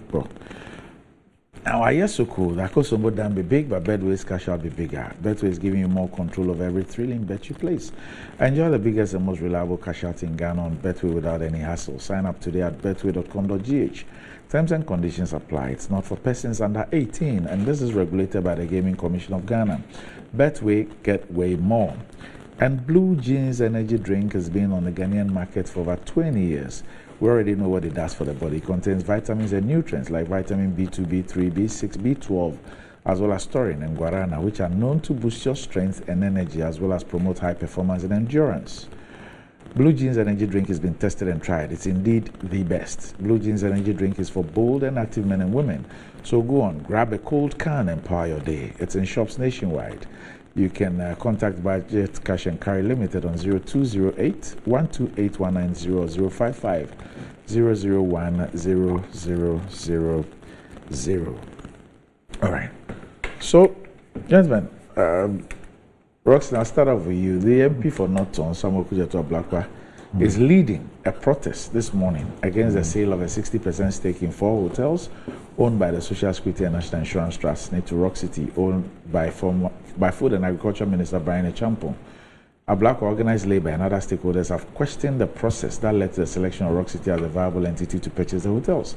The Norton lawmaker stated that the protest is to force the government to terminate the process. Quote, he says if Honorable Brian Echampong has expertise and capacity to turn hotels around, he's sitting in cabinet. Why doesn't he bring that to bear so that we can turn this hotel around if indeed they're turning around for it to benefit all of us? Why is it that he will only bring his expertise to bear when he has bought it, when he now has controlling shares of 60%? It stands to benefit directly as a social order of Rock City. I mean, how can you explain this? So what is he doing in the cabinet? Why are we paying him? He added that the transaction is a clear case of state capture by appointees of the government. It's clear that this is all about state capture, and that is why all of us must rise up. If the numbers are massive, and I have no doubt that we're going to have a massive turnout, we'll send a very clear message to the president that enough of the state capture, and we'll try and get our reporters who are on the beat to bring us up to speed on this particular one. But in a related development, the Honorable Okudzeto Ablakwa assured the public that he's working around the clock to introduce a private members bill to prevent legislators and government officials from buying state assets. According to him, these public officials are elected to manage state assets. Therefore, they should not be the very individuals benefiting from such sales. He explained that that is why he's working with a team to introduce the bill in the 8th Parliament. Quote, we want this bill to be ready in this Parliament. So that is why at our press conference today, we appeal to the president that he should stand by to accentuate. We don't want him to do what he's been doing to other private members' bills, where he causes his secretary to write a cease and desist letter. And he added that although the current law prevents these officials from engaging in conflicts of interest, many legislators still find loopholes, or many public officials still find loopholes. As such, he said, quote, I'm proposing a private members' legislation, and work is advancing very impressively. We want to ban. You see, people are taking advantage of gray areas, even though there's conflict of interest in our constitution. Clearly, people are taking advantage. So we want a very explicit and very clear and precise piece of legislation that will ban all person. And he clarified that the ownership of Rock City by a new Patriotic Party member did not influence his decision to push for the legislation. He said he did so because he believed it was the right course of action and will secure valuable assets for the next generations. Quote, when they give you a state asset to manage on all of us' behalf, if it was 6 hotels, why don't you make it 8, make it 10 or 12, add to it so that those coming after us, our children's children, will look up to us and say, oh, we did well. We have become so responsible. So only Nkrumah should build assets for us, and we're just selling. What are we leaving behind for the younger ones? And so this is about the legislation, the private members bill to deal with this issue. And you're seeing footages from the demo. That's what you're seeing on your screen. I think that they are gathering. Behind them is the Labadi Beach Hotel, and so you see that they're there with the billboards and all that. I've seen an interesting one. It says Sela Komias STC first. Roxanne? Yes. Yes. Yet, let me underpin my submission with the constitutional provision which defines public interest as a situation where a public officer who puts his position or is likely to put his position to conflict with the performance of his official functions. And so the point being made by the Honorable Okudzeto is that the Honorable Minister for Agric, who is I stand to be corrected, the sole shareholder in the Rock City Hotel that is alleged to have acquired the stake in this number of Senate-owned hotels. Now, his point is that being a member of Parliament and being a Minister of State, he is clearly placed in a conflict of interest situation in this transaction, because his interest in his hotel surely will conflict with the position that he occupies in trust for the people. And so, that being the case, he ought not to be given the opportunity to acquire these hotels. He further makes the point that being a public officer and being a cabinet member, his ideas and advice in seeking to enhance the performance of the operations of these hotels ought to have been brought to bear so that the hotels could multiply instead of being sold off, for which he's ready to acquire them. I agree with him. If we allow things like this to fester, a time will come where state property will be acquired by public servants. Not merely public servants, but public servants of some standing, some great standing or national standing.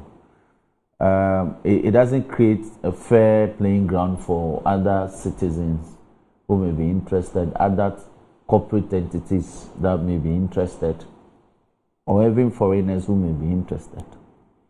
So to the extent that he's in a conflict of interest situation, he doesn't think that he should participate in this transaction, even if the transaction is to be permitted. Now, the interesting angle that I have looked at is that Smith may be a shareholder in these hotels, a major shareholder in these hotels, and therefore may be interested in selling its stake. But what sort of valuation has been done in respect of this state property? Because this government itself, the valuation was done by Same Capital. Good. Now, this government itself came to Parliament about 4 years ago to promulgate what we call SIGA, State Interest and State Interest Agency. Now, this agency is now the entity that is supposed to evaluate state assets, determine their profitability, and divest them. So the DIC, the hitherto, the Divestiture Implementation Committee, the mandate and their functions have been hived off and given to this new agency called SIGA. Now, if SIGA is the statutory body that is mandated to evaluate state assets, determine their solvency or insolvency levels, and divest them or auction them, so to speak, then Smith may not be the entity that is mandated in law to do this. Oh. Yes, it's an interesting angle. It's an interesting angle that a lot of people have not averted their mind to. So Smith doing this suo moto may even run into legal problems. It has to take. But Smith is established by law. It has its own board. Exactly. It has its own board. So exactly. Why SIGA? Yes, SIGA, because SIGA is the mandated authority, statutory body, to evaluate state assets, determine their profitability, solvency, insolvency levels, and decide to divest of the state interest in these state assets. These are state assets. So if that is the situation, then I am raising the issue that it is no longer Smith that has the power to do this, but rather SIGA. You may have to look into the perspective I'm raising. Okay. But it's a very interesting angle.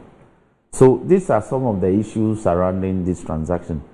Or even if the law permits, then Smith will have to be doing so in consultation with SIGA. Because SIGA definitely is the statutory entity that's mandated. In fact, as recently as 6 months ago, it's now headed by Mr. Boateng. Edward Boateng. No, John Boadu. Okay, Boateng has left. Okay. So it's John Boadu now. Yes. They have the mandate. And they have, as recently as about 6 months ago, listed some number of state entities that they intend to auction or divest the interests of the state in them. So we may have to look at the legal regime governing this whole transaction and see whether we are doing the right thing. So I think that the call for the transaction to be halted is in order. In the same way that some of us have called for the communication ministry's transaction regarding the 4G and 5G matters should also be halted, so that we do things in accordance with law. So my senior brother's agitation, which is taken to the streets in a massive protest that's about to start, we are all in full support. In fact, the minority, we are all in full support, but today we may have to divide ourselves. Some will have to participate in the demonstration, and some of us will have to go and solidarize with our leader in court today. Or is in court today? Yes, midday we'll be in court again. So that's where we are. So you guys are still going by your threat that anytime he's in court, you will not... It's not a threat. We have. In fact, we issued this statement last year. People thought that it was something new we said recently. It's just re-emphasizing the point we made last year that anytime he's in court, we'll have to go and solidarize with him. And we are only living up to the call that we made a year ago. All right. Okay. Deputy Minister. Randy. Yes, sir. I think that one is tempted to believe that this is nothing but sheer hatred for an individual. Yes, I must be blunt on this. Can you withdraw that? I can't. I said one is tempted. I can't and I won't. You know why? The continuous citing of Brian Achampong, Brian Achampong, Minister for Agric, he sits in cabinet and all that. Let the world know that this particular transaction predates Brian's appointment as a Minister for Agric. This whole transaction did not start with Brian after Brian became Agric Minister. You must check the facts clear. So it is not as if he's a cabinet minister and because of that, he's using his influence to do this.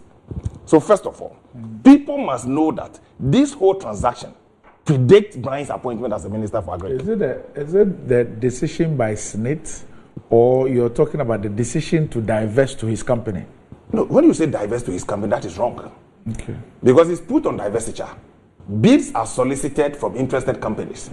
So it is not to say that SSNIT has taken the suo motu decision to diversify the interest of SSNIT to Brian Achampong. No. And again, let me also place on record that Brian Achampong is distinct from Rock City. What makes it so? It makes it so because Rock City is a limited liability company. He's a lawyer. He knows what I'm talking about. So they are not the same. They are not the same.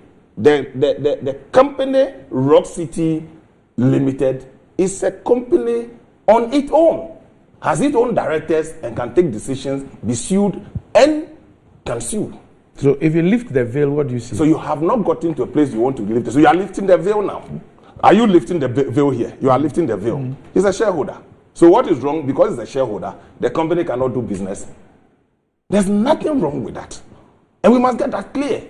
So the moment you put Rock City aside, and your emphasis is on Brian Achampong, that is what I'm saying now. It is one is believed or tempted to believe that it's sheer hate and hatred. Other than that, you must look at Rock City as a legal entity, limited by, registered by the laws of this country, and has rights. And again, the decision to participate in the bid process was long done, and the process has started before Brian became an Agric Minister. So the linkage is neither here nor there. If Brian Achampong or Rock City, Brian had not become an Agric Minister, the process would have still gone on. We don't have a problem with it because all the analysis they are making reference to him being an Agric Minister, when the thing had actually started before he became an Agric Minister. All right, just please, both of you just hold on a bit. I've just been informed that our reporter Zoe is connected to us, and okay. So I can. A quick point. Brian has been a minister of state in charge of national security. Mm-hmm. Brian has been a minister of state at the office of the Minister of Interior. Mm-hmm. Then subsequently became Minister of Agric. Mm-hmm. So he's been a minister of state right from the inception of this government. You got it wrong. I did not get it Please, wrong. let me tell you something. I did not. In the Nana Akufo-Addo's second administration, Brian was not a minister. Yeah, but when they did, I'm coming. This is his second beginning. So what are you saying? Beginning. No, you didn't say beginning. Well, you didn't say beginning of the second administration, second term of the man has been a minister of state, office of the president, charge of national security. Randy, these are not he's been a minister of state at the ministry of interior. So your argument that he became a minister of agric recently, because your continuous reference to him, please, the argument is that his portfolio as a minister of state. Okay, so take notes. The point I'm making is that. The inception of Nana Akufo-Addo's second term, Brian was not a minister. Yes. He wasn't a minister until when he got into this second year. Brian became an agric minister last year. 2023. Okay. So check when this whole transaction started. 2018. 2018. Yes. 2018, this whole thing started. Yes. Rock City put in a bid. It's not the only company that went into it. But Randy, look at these things we are talking about. No, let's clarify. 2018, was he a minister of state or not? He was a deputy minister. No. He was a minister of state. He was a minister of national security. It's more weightier than Please. Okay. So the point is that I want to hear you. Randy Brian is distinct from Rock City. Okay. And there's no law in this country that bars his company for going into a tender or a bid process. And was there a competitive tendering that went on or otherwise? Look, NDC, the 1993, from 1983, they had this DIC. Check the companies and the beneficiaries of people you've sold state properties to. To the extent that a wing of the NDC party, 31st December, a wing, recognized wing of the NDC party, owned 90% shares and the other owned by another leading member of the party. You've done all these things in this country. But let's come to the hotels we are talking about. Randy, Lapap. It's a 14 years existence. For 11 years consistently, they've been making losses. And no dividend has been paid to shareholders. So if you are a shareholder in a company that 11 years out of 14, you've not been paid any dividend, what would you think about such a company? 11 years out of 14 years, you've not been paid dividend because you've been declaring losses. You come to Elmina Beach. For 9 out of 14 years, it's been declaring losses. No dividend paid to shareholders. And these shareholders, majority of these shareholders, are SNIT people, workers, that their retirement and their future depends on these companies. They put so much of our money into it. And then Labadi Beach, the only one that has done previously has done very well. 2 years. Labadi and Ridge Royal. 2 years, I'll come to Ridge Royal. 2 years out of 14 years, they've declared losses. And even the profit that they've declared, they've made 1.7% on their returns on their investment. So this is the state of the top three we are talking about. It's only Ridge Royal that have made some, but even that, looking at the trend, we think that if we keep like this, we'll lose all our investment. What are they comparing? What? Okay, so there's the hospitality industry. There's a hospitality industry. Those who make this analysis. It is not there. It is the books of the companies that you're using this data from the books. Yes. To analyze. Yes. I'm saying that are they comparing this to what is happening as far as the hospitality industry then is concerned? Then of course, yes. So I believe that they've done all that. Today, Randy, don't go far. Move and drive to Lapam. Yes. Today. Yes. Not Labadi Beach, Lapam. Yes. And check their rooms. Yes. Check the state of it today. Yes. And if you're a shareholder, would you return home happy? You won't. Consistently, you have a company for 11 years that is declaring losses. You won't be happy. It's not the state that you should be happy about. So the decision was that let's diversify our interest. So the process is a competitive one. I'm not sure there's any law that if you're a minister of state, you own a company, you own shares in a particular company. Don't forget the operative word. You own shares in a particular company. For the reason that you own shares in a particular company, the company is barred from participating in any public tender. There isn't any law. He started this off with Jacob Echebi Lamte. He went all the way to the Supreme Court. What is the verdict of the Supreme Court in this country? We must stop doing this to ourselves. If you go back and check the 300 companies under the Diversity Implementation Committee, who are the beneficiaries? Today, some of them are his leading seniors in his party. He's kept quiet over all this. We should look at the law, the tender processes. Has the tender processes been circumvented? Records must show that the process was skewed. That's his case. What is his case? No, I'm saying he sat on this program. What's his case? That has been skewed? I'm saying that he sat on this program on 2 occasions. That's what. And he has made claims from documents that he's made available. That's what. To the point that the process has not been transparent. It's been skewed. That's his case. I'm saying that's his case. I'm not here to pass. So Randy. It's like just a minute. I'm not here to pass judgment. I'm saying that's his case. He has gone to Shraj. He has made his case. Interestingly, organized labor has also publicly stated that its members on the board were not happy with the transaction and asked for the transaction to be put on hold. On their blind side, the SNIT management was still going ahead with the transaction. On the basis of that, they made an appeal to the president at May Day and followed up with a letter to the president on the 6th of May. Subsequent to all of this, we've seen correspondence to suggest that the president has referred the issue to the employment minister to engage with both Labour and SNIT. So as we speak, Labour itself, which is the biggest representative of the owners of SNIT, the owners of SNIT are the workers, itself says that it is not happy. Its reps on the board are not happy with the transaction. They've asked for it to be stopped until Randy, some clarification. I don't want. So this is the position of Labour. I don't want to see. Labour has held a presser. So you see, to speak to the same thing. I agree. I got it, and I'm aware of the matter being referred to the Labour minister to look into it and make a report to the president. But in this case, that is fair. If they think the process, so now it's not targeting an individual. No, Labour said both. Please, I'm coming. They dealt with both. They raised the issue of. But then that is even wrong. They did both. It's wrong because you see, if you think the process, then everybody else in the value chain is affected. You don't single out an individual. You got a point I'm making. The individual appears to be the person whose company is going to benefit. So wait, I'm coming. So you must also appreciate the context from where I'm coming from. That Rock City is a legal entity on its own. Brian Champon is an individual that owns shares in a particular company. He owns all the shares. It doesn't and is the beneficial owner. It's a beneficial owner. So you have to look at Rock City making the presentation. He has its own directors, his management and all that, making that decision and all that. So come to the processes. Now the people on the SNIT board, the reps of Labour on the board, at what point are they raising these issues? I don't want to preempt the ongoing investigations by the Labour minister. Right. I want to wait for the report to be sent to the president. Okay. But at what point are they raising these issues?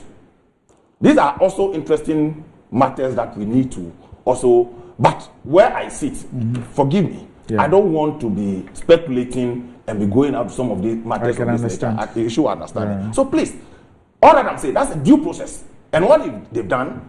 Well, if they feel that the process has not been fair, they've made petitions and the process is ongoing for investigation. So on the streets, what are you doing? To the extent that you are bringing Baumia and all into these matters. It is more politically motivated than looking for solution for the problem. The one calling for this demonstration and making all these things, he must also follow you. You are in Shraj. You send the matter to Shraj for investigation. Why are you on the streets? Are they not mutually inclusive? What for? Why if you believe you have a fair case to be dealt with by Shraj, or you believe in the competence of Shraj in the first place, why are you on the street? The Shraj process does not injunct the transaction.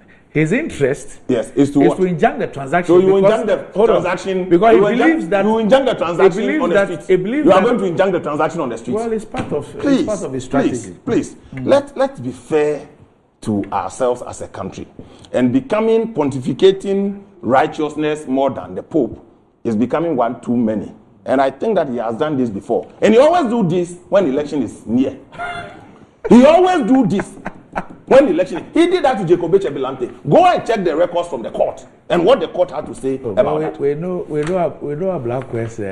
So he does activism in this regard. And he does this only when it's election time. Go and check Jacob Echebilante's thing. Go and check. TUC is also doing it because it's election. I'm not talking about TUC. I'm referring to Kujoto Blackwa. But they are saying the same thing. No, the same thing. Have they gone through a process? Is TUC on the street?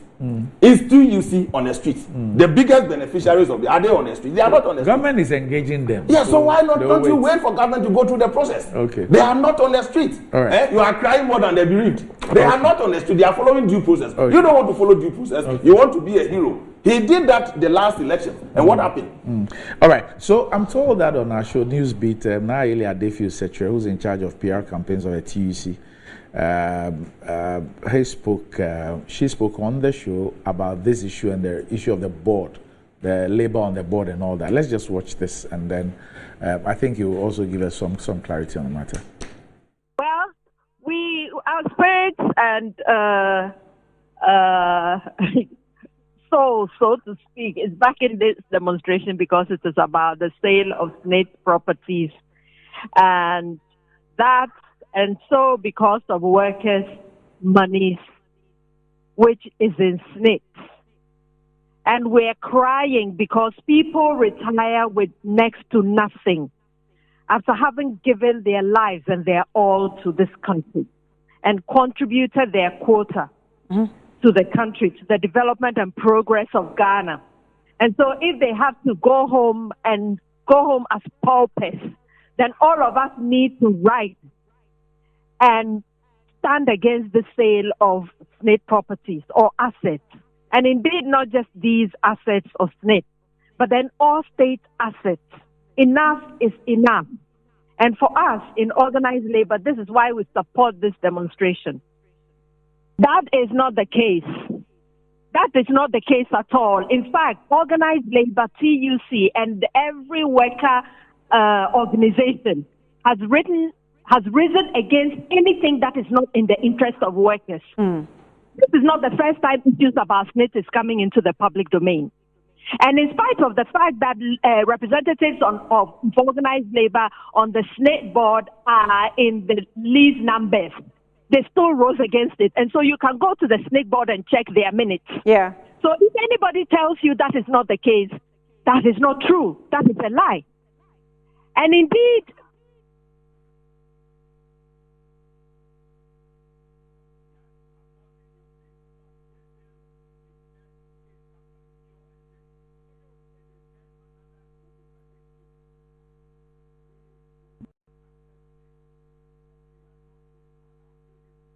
yes, we are. Okay, tell me why.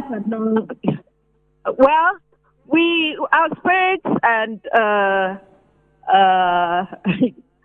soul, so to speak, is back in this demonstration because it is about the sale of SSNIT properties, and so because of workers' monies, which is in SSNIT. And we're crying because people retire with next to nothing after having given their lives and their all to this country and contributed their quota to the country, to the development and progress of Ghana. And so if they have to go home as paupers, then all of us need to rise and stand against the sale of SSNIT properties or assets. And indeed, not just these assets of SSNIT, but then all state assets. Enough is enough. And for us in organized labor, this is why we support this demonstration. That is not the case. That is not the case at all. In fact, organized labor, TUC, and every worker organization has risen against anything that is not in the interest of workers. This is not the first time issues about SSNIT is coming into the public domain. And in spite of the fact that representatives of organized labor on the SSNIT board are in the least numbers, they still rose against it. And so you can go to the SNIC board and check their minutes. Yeah. So if anybody tells you that is not the case, that is not true. That is a lie. And indeed, after the Honorable Okudzeto went to the, Okudzeto Ablakwa went to the Shraj with the demands that this is what is happening and that it must be investigated. Even just around then, we knew that we were going to, and we have known about these issues all the time. But I keep saying and responding to some of these issues with that you cannot bring boardroom discussion into the open until you have got to a point where you're pushing and you can't push anymore. And if organized labor rose, we could go into the street, but it's just as well that we have all Ghanaians in the street, because this is about all of us. And it's not just organized labor and us, but it's about you as well. And especially you young workers, when you get into the world of work, be interested in how you're going to retire, because life is so short. So it's not true that organized labor has just been sitting. Of course not. I'm saying personally that I think that if this I don't know whatever they work with, but if that portion of the Act 766 governing pensions in this country hasn't worked, right, especially with SNIT, I as an individual, I think that it must be changed. It's not working for us. And I see too many issues. This is not the first time workers are fighting against SNIT and the management of SNIT. You know, this is not the first time. So why do we think we just have to rise and just fight? When in fact we can ask that law governing these institutions or pensions in the country in total should be changed. Why shouldn't we fight for that? We all need to put our weight behind organized labor and the TUC and everybody that is representing workers, all of us working people of Ghana. Because if our voice is united and unanimous on this, we will get the results quickly. Because organized labor alone, how many are they? There are just a few amongst us. You understand? So all of us need to rise with that fight to ensure that if the law is not working for us, let's change it so that it's. All right, so you had Na Ayele Adefio Setre, Mrs. Na Ayele Adefio Setre, who is the PR and campaigns manager of the TUC, speaking with Annie Ampofu. I almost said of Riata. Annie Ampofu on Newsbeat. Randy, yes. You see, it's quite interesting. Like I said, I'll restrain myself not to speak about certain issues until the report from the Ministry of Labor gets to the President. The President will make a determination on that matter on the basis of the petition presented to the President. But the people who have suddenly found their voices against the sale of state assets, I believe that they should have questioned how GNTC bakeries at La, GNTC bakeries at Kumasi, GNTC bakeries at Takrade, GNTC supermarket Dansoma, GNTC supermarket Kanda, GNTC supermarket at Ringway, how Kumasi Catering Rest House was sold, how Ambassador Hotel was sold, and the beneficiaries of all these properties over a period of time, and how ownership has changed over a period of time. And some of them are still within the NDC and are still holding on to these properties. The worst of it, or they've not even developed them to add value. Some of them did not even pay for it and all that. For me, I think that where we are today, yes, it is true that we must speak up. We must speak up for matters that we are not happy about. But due process must also be followed. I think the civil thing to have done is what perhaps the organized labor has done by sending a petition to the President. The President has acted on a letter by sending, referring the letter to the Labor Minister to engage with Senate, TUC, the board, and all those that matters in this matter. So, if you don't want the President to work, then if you think that the street will be a better forum for you to resolve this matter, then there shouldn't have been a petition to the President in the first place. Because if you trust in the judgment of the President and you've sent a petition to the President is working on it, that you are aware of, then you think that the next thing is to be on the street. Then you are finding the street more an appropriate forum to seek redress than, or you want to twist the hands of the President, irrespective of the outcome of the investigations. Is that what they are telling us? We must all learn to follow due process. Unless, of course, the president's decision, after the report from the Labour Ministry, you are not happy. It is one allegation after the other. The president cannot act on allegations except fact-finding report on which the president will act. And the process has started. That's why some of us are restraining ourselves not to speak to matters even before the report is produced to the president. Right. So I think that this hitting the street to gain political advantage of it, I mean, who in the subsequent weeks begin to update Ghanaians how 300 companies ended up with some individuals. And today they are pontificating more righteously than the Pope himself. Stay tuned. They will begin to update Ghanaians. Will you support Honorable Blackwell's private members bill that he seeks to introduce in Parliament? And the bill seeks to prevent political office holders and politically exposed persons from acquiring state assets. But I think that is laughable. Randy, I'm a politician today. Does it make me less a Ghanaian than anybody else?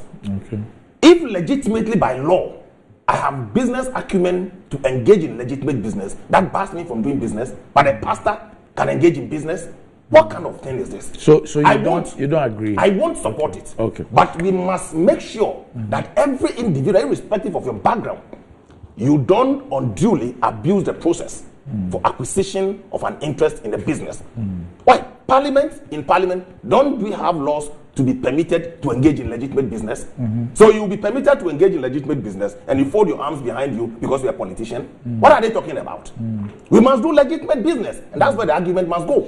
If he's bringing this private member bill, we must retrogressively go back and see how 300 companies were sold under his regime as well. Your constitution does not allow you to. No, I mean, you can go back and investigate. But they are calling for, they brought a motion to Parliament to investigate how people were recruited. No, there is a bill to enact a law. No, I mean, that's not. I will also call for a probe into how 300 companies. But you are the government. If no you want problem. To investigate, I mean, but this one, he is coming as a private person. I could also go as a private person to seek the leave of the president, the speaker, to set up a committee to do that. I mean, when we are doing this one, because you are a politician, can't you legitimately work? Wait, clarify this for me. What you just said. That. I just want some education. Can the Parliament of this eighth Parliament, can it investigate issues that predate it? Of course. Okay. There's a motion to investigate how people were recruited in the Ghana Armed Forces in 1993. Okay. Circumstances that led to. I mean, I saw something like that, and I was. You filed it? Yes, and you also did from 2009. Okay. No. We did from 2017. Okay, so you did from 2017. Okay, then we should claim back. We should go back and but Randy, let me say this. Sylvester is all over the place. Making some arguments. I'm here with you. Right. All over where? Let's be very clear. The man is not in Golo Kante. I'm here with you. It's all over the place, including Western region. Acquiring football teams. You see, please. Now, Article 284 is very clear. Yes. It says a public officer shall not put himself in a position where his personal interest conflicts or is likely to conflict with the performance of the functions of his office. That is this is the point I've made. I'm saying nobody is barring Brad Champon from doing business. In fact, he's been doing business. But we are saying that this kind of business is not permissible for him to do. How? If he wants Rock City to do this, then he should resign as a shareholder. Yes. That's what we are saying. Because you see, or he should resign as a minister of state. All right? I don't know. Because what we are saying is that his present portfolio as a minister of state is such that pushing his company, which is Rock City, you made the argument that the two are separate entities and all that. But you know that it is in these circumstances that the veil is perforated, to see who is the controlling mind behind the company. As we speak, my brother Brian Champon hasn't conducted himself as a separate entity, legal entity from Rock City. He's been speaking in support of the transaction. I have watched him on TV. Yeah, you're making another very valid point. I'll come to that. Good. He's even said on TV that, Okudzeto is his colleague from PRESEC, and that if he has concerns with these matters, he ought to have engaged him quietly. He has said this. That was on radio. Yes, on radio. Point of order, please, a minute. He said that he's been briefed. I have listened to you carefully, and I was quiet. So I am saying that he's highly conflicted. Now, he's highly conflicted. He's highly conflicted in the matter. So he has interest in other things. You think we don't know? We know. But you also have interest in other things. Me? You think we don't know? You think we don't know? Me. I don't have interest. The fish in the Peku water. No, in the Jamaican water. But better there it is. You think we don't know? The catfish, you think we don't know? But nobody is raising those matters. Yes. We are speaking of this one, this new transaction. We think that it smells of. It's a classical case of a conflict of interest situation. So it should desist from that. Two. But there's an appropriate forum to determine conflict of interest matters. Good. You are before the appropriate court. And you are still on a street. Good. And I'm so saying, what is the position? Hold on. This constitution. You don't even believe this constitution mandates any person who decides, like Randy says, the two are not mutually exclusive. The fact that I am before SHRAC doesn't bar me from going on the street. Using it's a constitutional right to demonstrate, to establish my protestation against a certain public transaction that I have strong feelings against. I can mobilize people to conduct that demonstration within the remit of the law. And the police will protect me and ensure that I do that in accordance with laid down procedure. So Okudzeto is saying that in addition to being before SHRAC, I am bringing this also to bear. It's a form of pressure to bear. That is how you do it. You don't take cudgels, machetes. When we disagree, we go to court. You've done that before. So once you are in disagreement, you've done that before. Hold on. You've raised the issue about 31st December, acquiring properties. If you disagree with those transactions, nothing precludes you from going to court to have those transactions open and investigated. In any case, in consonance with our criminal jurisprudence, there's no time bar in investigating a crime. So if you feel strongly that a crime has been committed, investigate it. The way we are also in court seeking for some other transactions to be investigated. So this matter, don't be so pained by it, my brother. You are too emotional about it. No, are you linked to it? You are linked to the football team. You are not linked to Rock City. No, we also told diabolical Rock City. we also told that Rock City is also not doing well. You are told.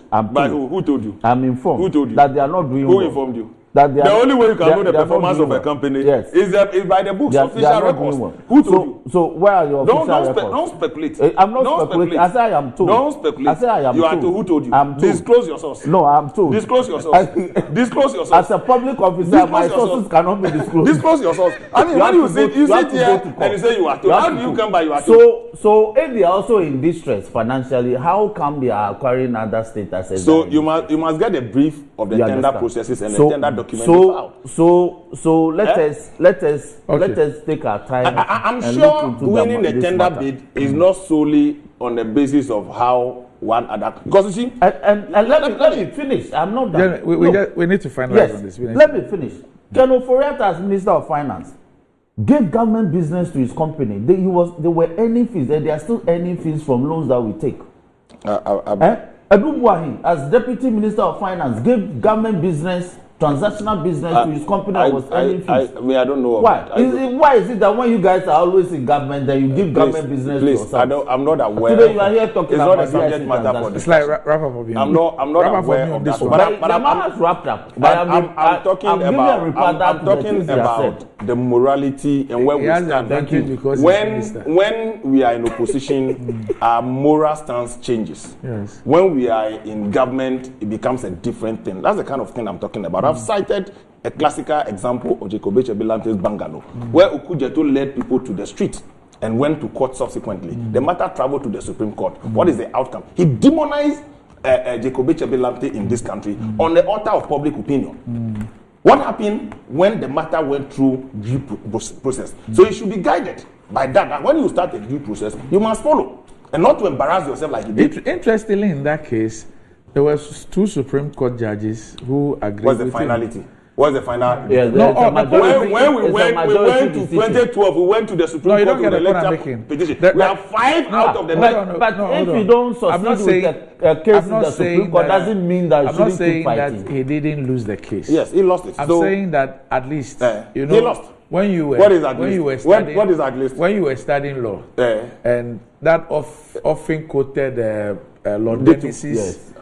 Minority opinion now becoming majority opinion. Yes, people forget that in that case it was a minority view. But Randy, for me, let me say this before you speak. I'm coming. When you see in constitutional law litigation, there's nothing like a win or a loss.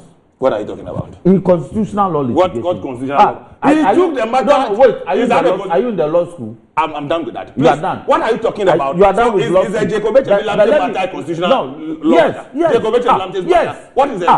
It went to the Supreme Court. Please.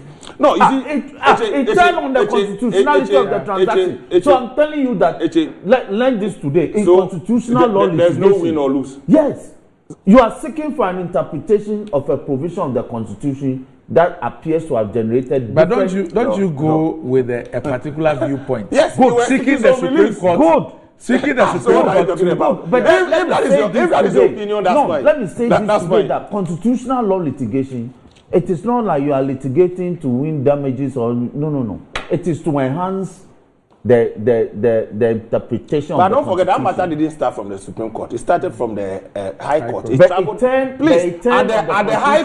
the High Court, they don't have jurisdiction over interpretation of the Constitution. Yes. So the matter from beginning is not a constitutional matter. By the Supreme Court. Yes. And when you get to the Supreme Court, I'm saying the matter started from the High Court to the Supreme Court. So I am saying that in constitutional law litigation, Nana Akufo-Addo was in court in so many constitutional. He lost a lot. Oh, you lie. Oh, wow. Is the most.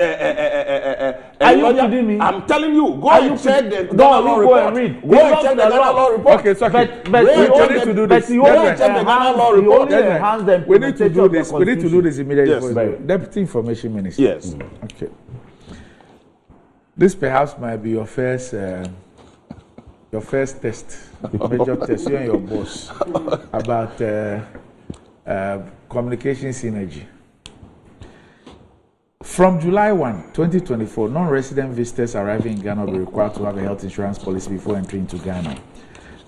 This is Graphic Online, 17 June 2024, 10:23 p.m.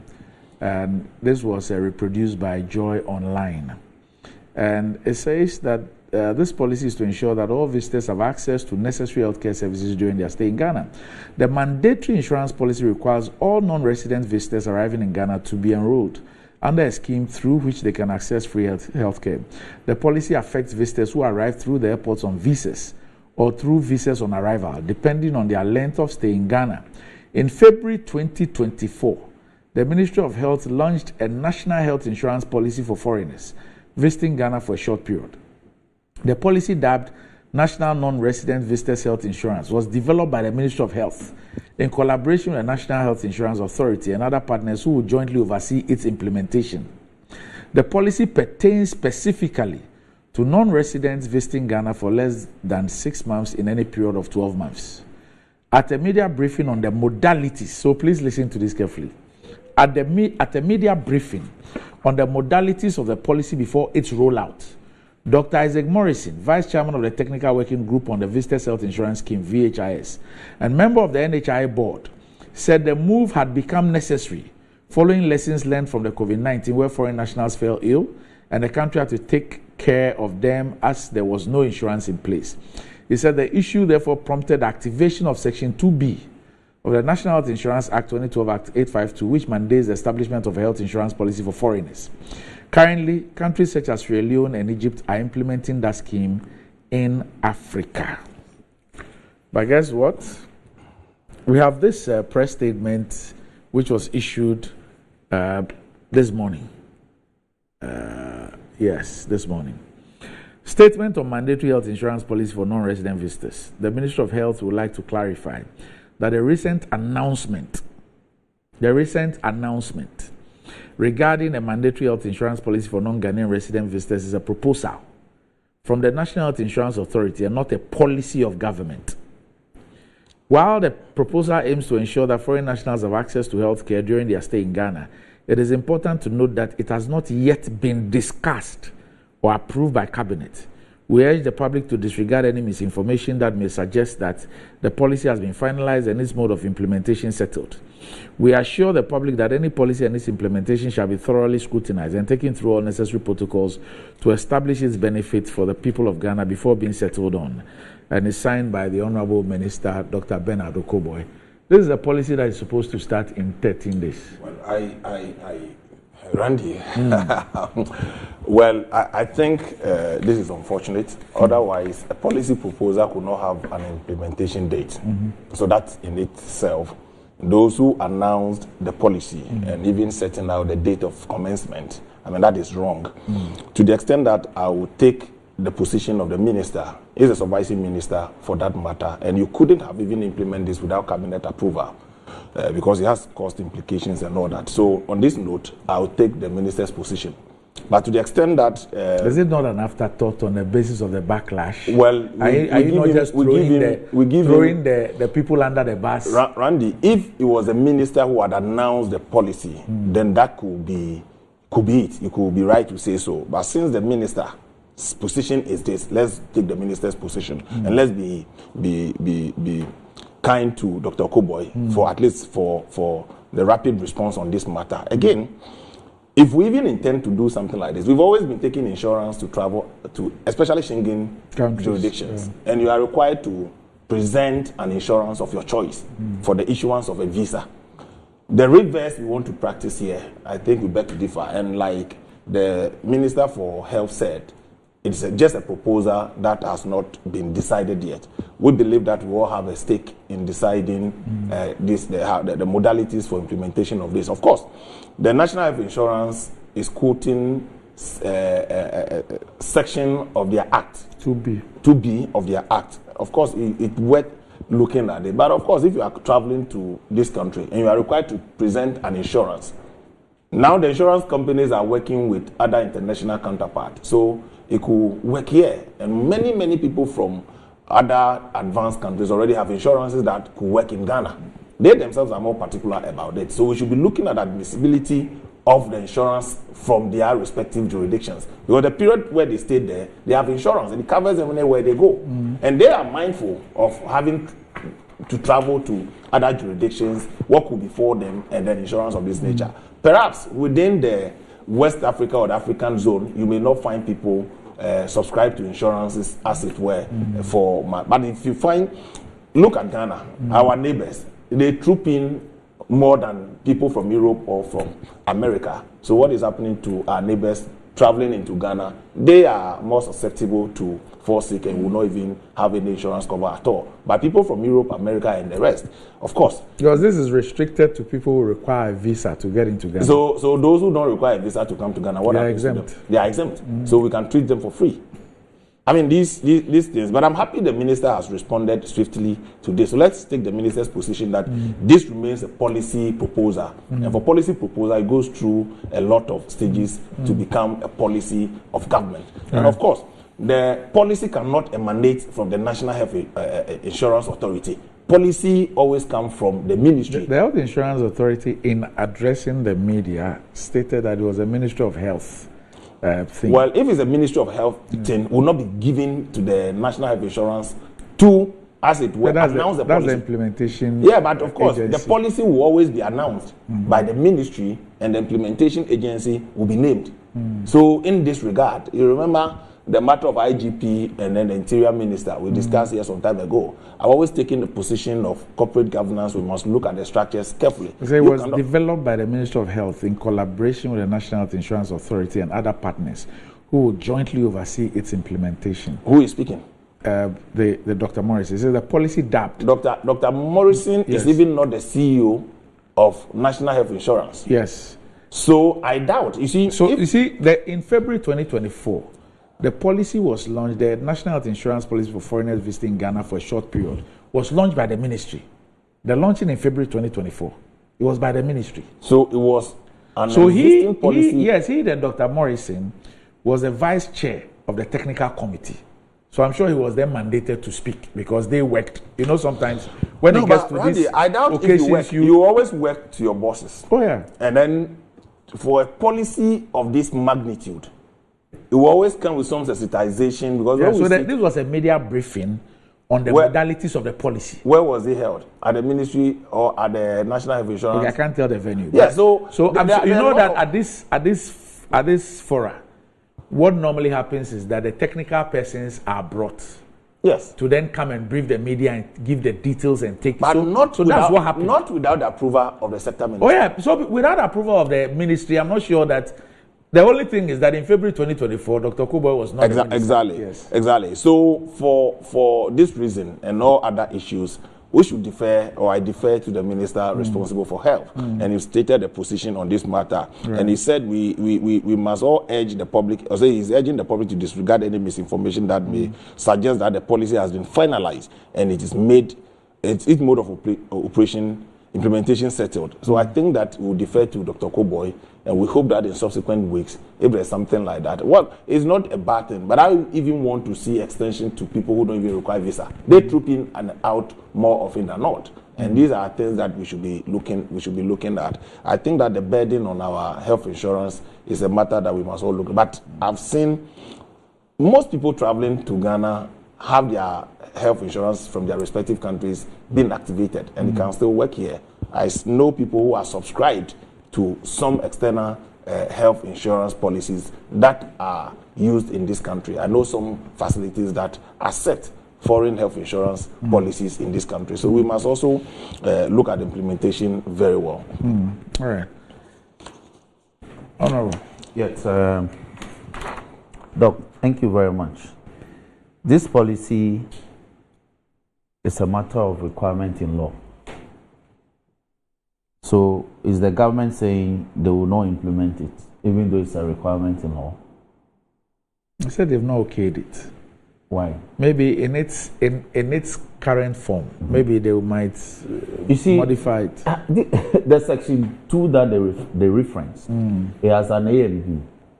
The A says that there should be a universal, in fact, it says the object of the authority is to attain universal health insurance coverage in relation to A, persons resident in the country, and B, persons not resident in the country but who are on a visit to this country, and to provide access to healthcare services. All right. So my question will be, have you completed providing universal health coverage for our people in this country before B will kick in? All right. There is a requirement in A that there should be a universal health coverage for our people. That's the demand in A. And 2 says you must also provide universal health coverage for non-residents who are visiting Ghana. I believe the policy has been discussed. What the government is running away from is the backlash. Backlash because I've cited a letter dated 22nd June 2022, written by the National Insurance Commission to SIC. In fact, the reference number on the letter is NIC/SIC/003/22/C01. In that letter, the National Insurance Commission, which is the regulator, was informing SIC Insurance that they have no objection. SIC had written that pursuant to government policy, they were to introduce a policy called Aquaba Travel Insurance Product for non-resident Ghanaians. All right? And the National Insurance Commission, the regulator, was telling SIC that they have no objection, they could go ahead and introduce it. This was in 2022. So, like you said, it's an afterthought. This statement by my brother Okuboy is an afterthought. It's an attempt to wriggle his way out of the backlash that the announcement has generated, especially the timeline given for implementation being 1st of July. So like the argument he made, a lot of persons who are traveling into this country have their own travel insurance. When we're also traveling to other countries, we have our own travel insurance. In fact, in a lot of places, it's a requirement. So you take the policy here before you fly out. In the converse, those who are also entering Ghana, they take their policies before they come in. So they must have not averted their mind to these implications and the fact that the timeline announced was too close. So people needed to adjust. If indeed cabinet is here to discuss it, well, it's all good.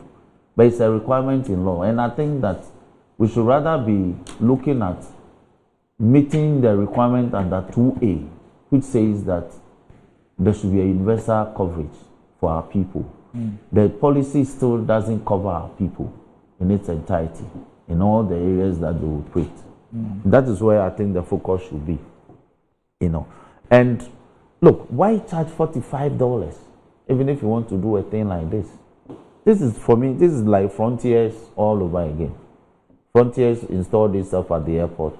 But who is charging for collected? That is the announcement, you forgot. No, but this is what the minister is telling you. It's not the policy finalized. I am saying that the agencies have discussed the policy. They've discussed its introduction. You can only take a final policy from the minister. You know, the minister is a recent appointee.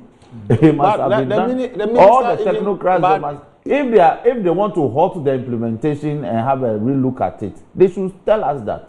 They cannot say that the stakeholders, the NIA, which is the authority mandated under law to implement this, hasn't done this and hasn't issued the statement. They did. If the minister, as the sector minister, wants to ask the authority to halt the implementation so that they can have a second look at it, it is something we'll be debating. But they shouldn't pretend that it hasn't been considered, because the June 2022 letter from SIC to National Insurance Commission speaks to this. But it's saying that it remains a proposal, means it's meant for consideration. A proposal for which timelines for implementation have been declared. But that's what the minister has in 2 weeks' time. I'm saying you are running now. It's an afterthought. We agree to Dr. Randy Abe's suggestion that it was an afterthought. Well, that's your it was only a question I asked. Okay, let me confirm that it's an afterthought. Okay, all right. Okay. Gentlemen, we need to leave it here. Yes. Thanks for joining me. And Sly, I wish you well in your new adventure. I'll come for pep talks. Up next, GFG Trades. Ghanaians will be quiet. Ghanaians will not turn up. Ghanaians will sit idle and allow their treasured state assets, our prize hotels, to be given away for a song in an unconscionable, obnoxious conflict of interest transaction. They have been put to shame. Yes. Look at the numbers today. Look at how many Ghanaians have come out. Yes. Since 6 a.m. Yes. Ghanaians are on their feet. Yes. And they are saying enough of the state capture. Yes. Enough. I want to commend all of you. I want to congratulate all of you. This is just the beginning of the struggle. Yes. And you have encouraged all of us in the leadership, the TUC, the Federation of Labour, the Minority Caucus, the Gadangbe Caucus, the La Youth Association, all the political parties who are coming together to organize this non-partisan.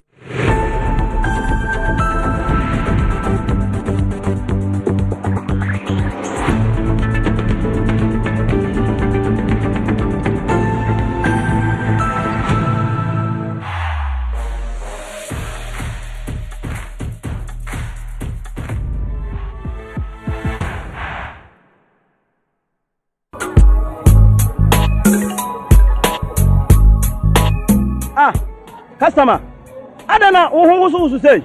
Malaria been actually on my number still. One of them give us. Give us a solid. Yeah, sorry. What rest of so give us here and don't come down.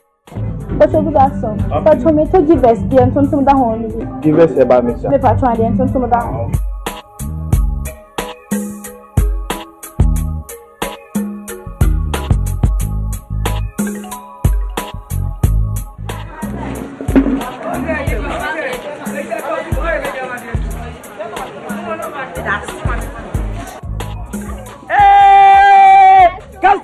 customer. Give us a tonto now. Pa. Onuya kayo, oba wa fa furo nom. De o ma no banu fo nom. Akwada wa ni mfie dumie no ono nso nom.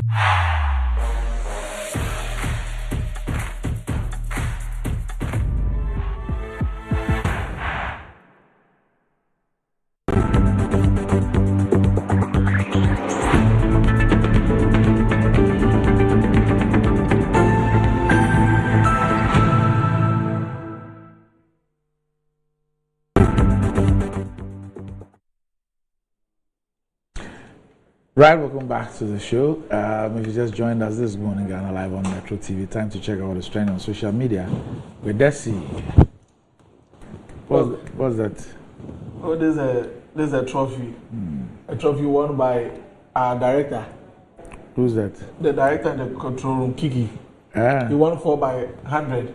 I see. And the Just Won Olympics held on Saturday. Oh, it doesn't have those long legs for nothing. Yeah, you know. And someone says Azamati has nothing on him.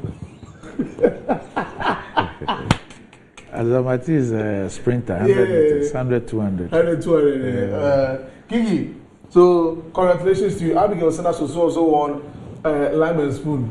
Hey. So she came first at the Just Won Olympics held on Saturday at the Lagos Sports Complex. So congratulations to the whole team. We're there to have fun, to, just relax after a very long, months of the year. So Just Won Olympics took place on Saturday. Now let's move on and talk about what is trending on Twitter this morning. Of course, I think those have been discussed on the show already. Hands off our hotels have been in the trends all morning, even from yesterday into today. That's been trending. Also, the NHIS. But let's begin with this one. Hands off hotel demo, as we've seen Honorable Kujetwa Blackwell there.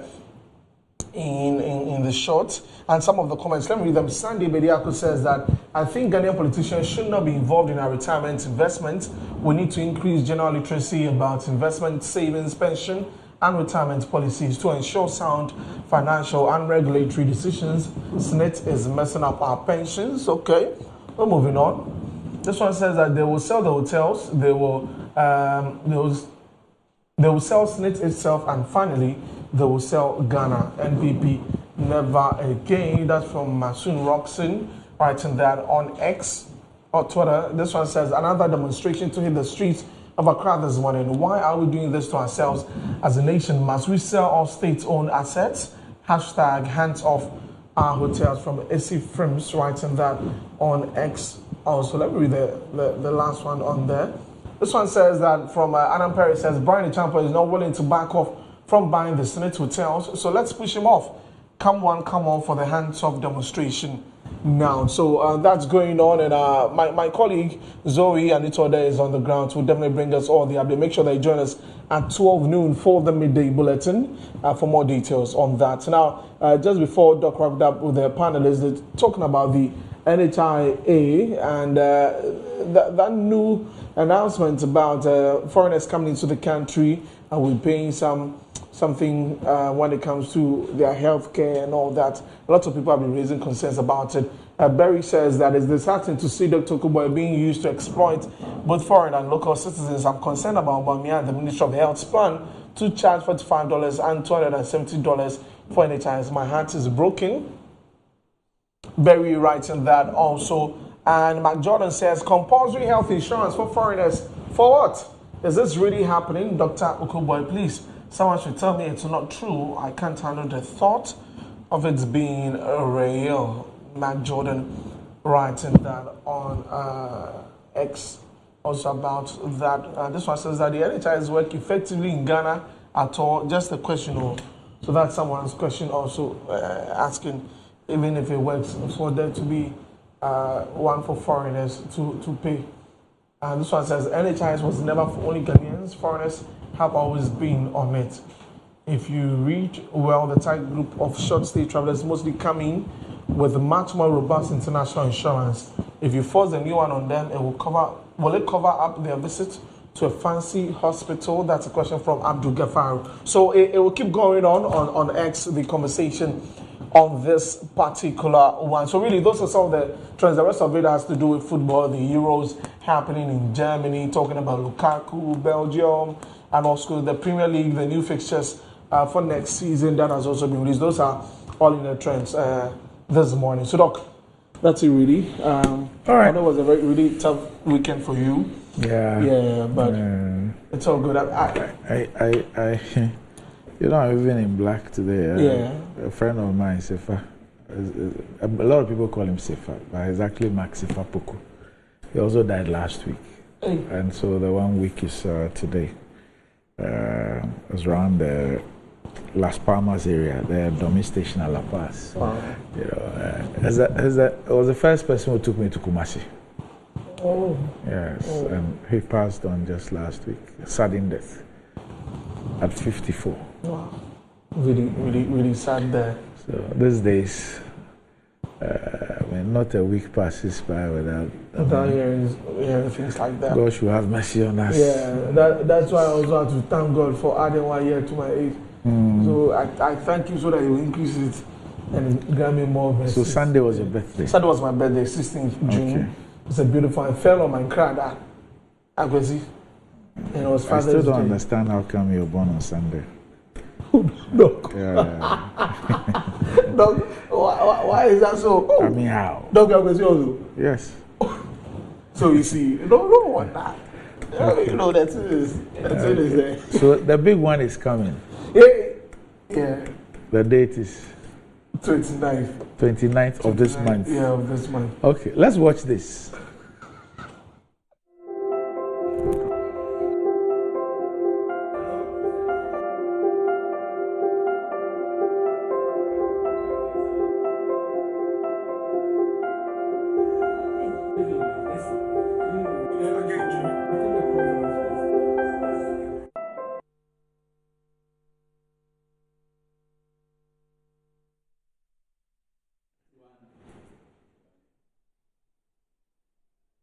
So what was that? Please put the last photograph on. What was that? Now help us understand what we just watched. What was that? That's a handsome man and a beautiful lady. Doing what? What is it about? I think they are getting together. Okay. So I can identify you. You can identify me. Who's the lady? That's my soon to be wife. So that's your fiancée. That's my so this is a lady you're getting married to on the 29th. Yes. Sir. And this is your pre-wedding. How do you call it? Shoot. Your pre-wedding shoot. Yeah. Okay. But you boys, you know. And her name is Emanuela. Emanuela. Okay. Me having possessed the. Anyway, yeah. So Desmond and Emanuela. Yeah. So how will yours be called? No, ours is called Forever Danso. Forever Danso. Yeah. You didn't pick something from Desmond and Emanuela. No. So Forever Danso. Yeah. Okay. Forever FD. Never. Forever Never. Right. Okay. All right. So congratulations in advance. Thank you. Thank you, sir. All right. Okay. Hey.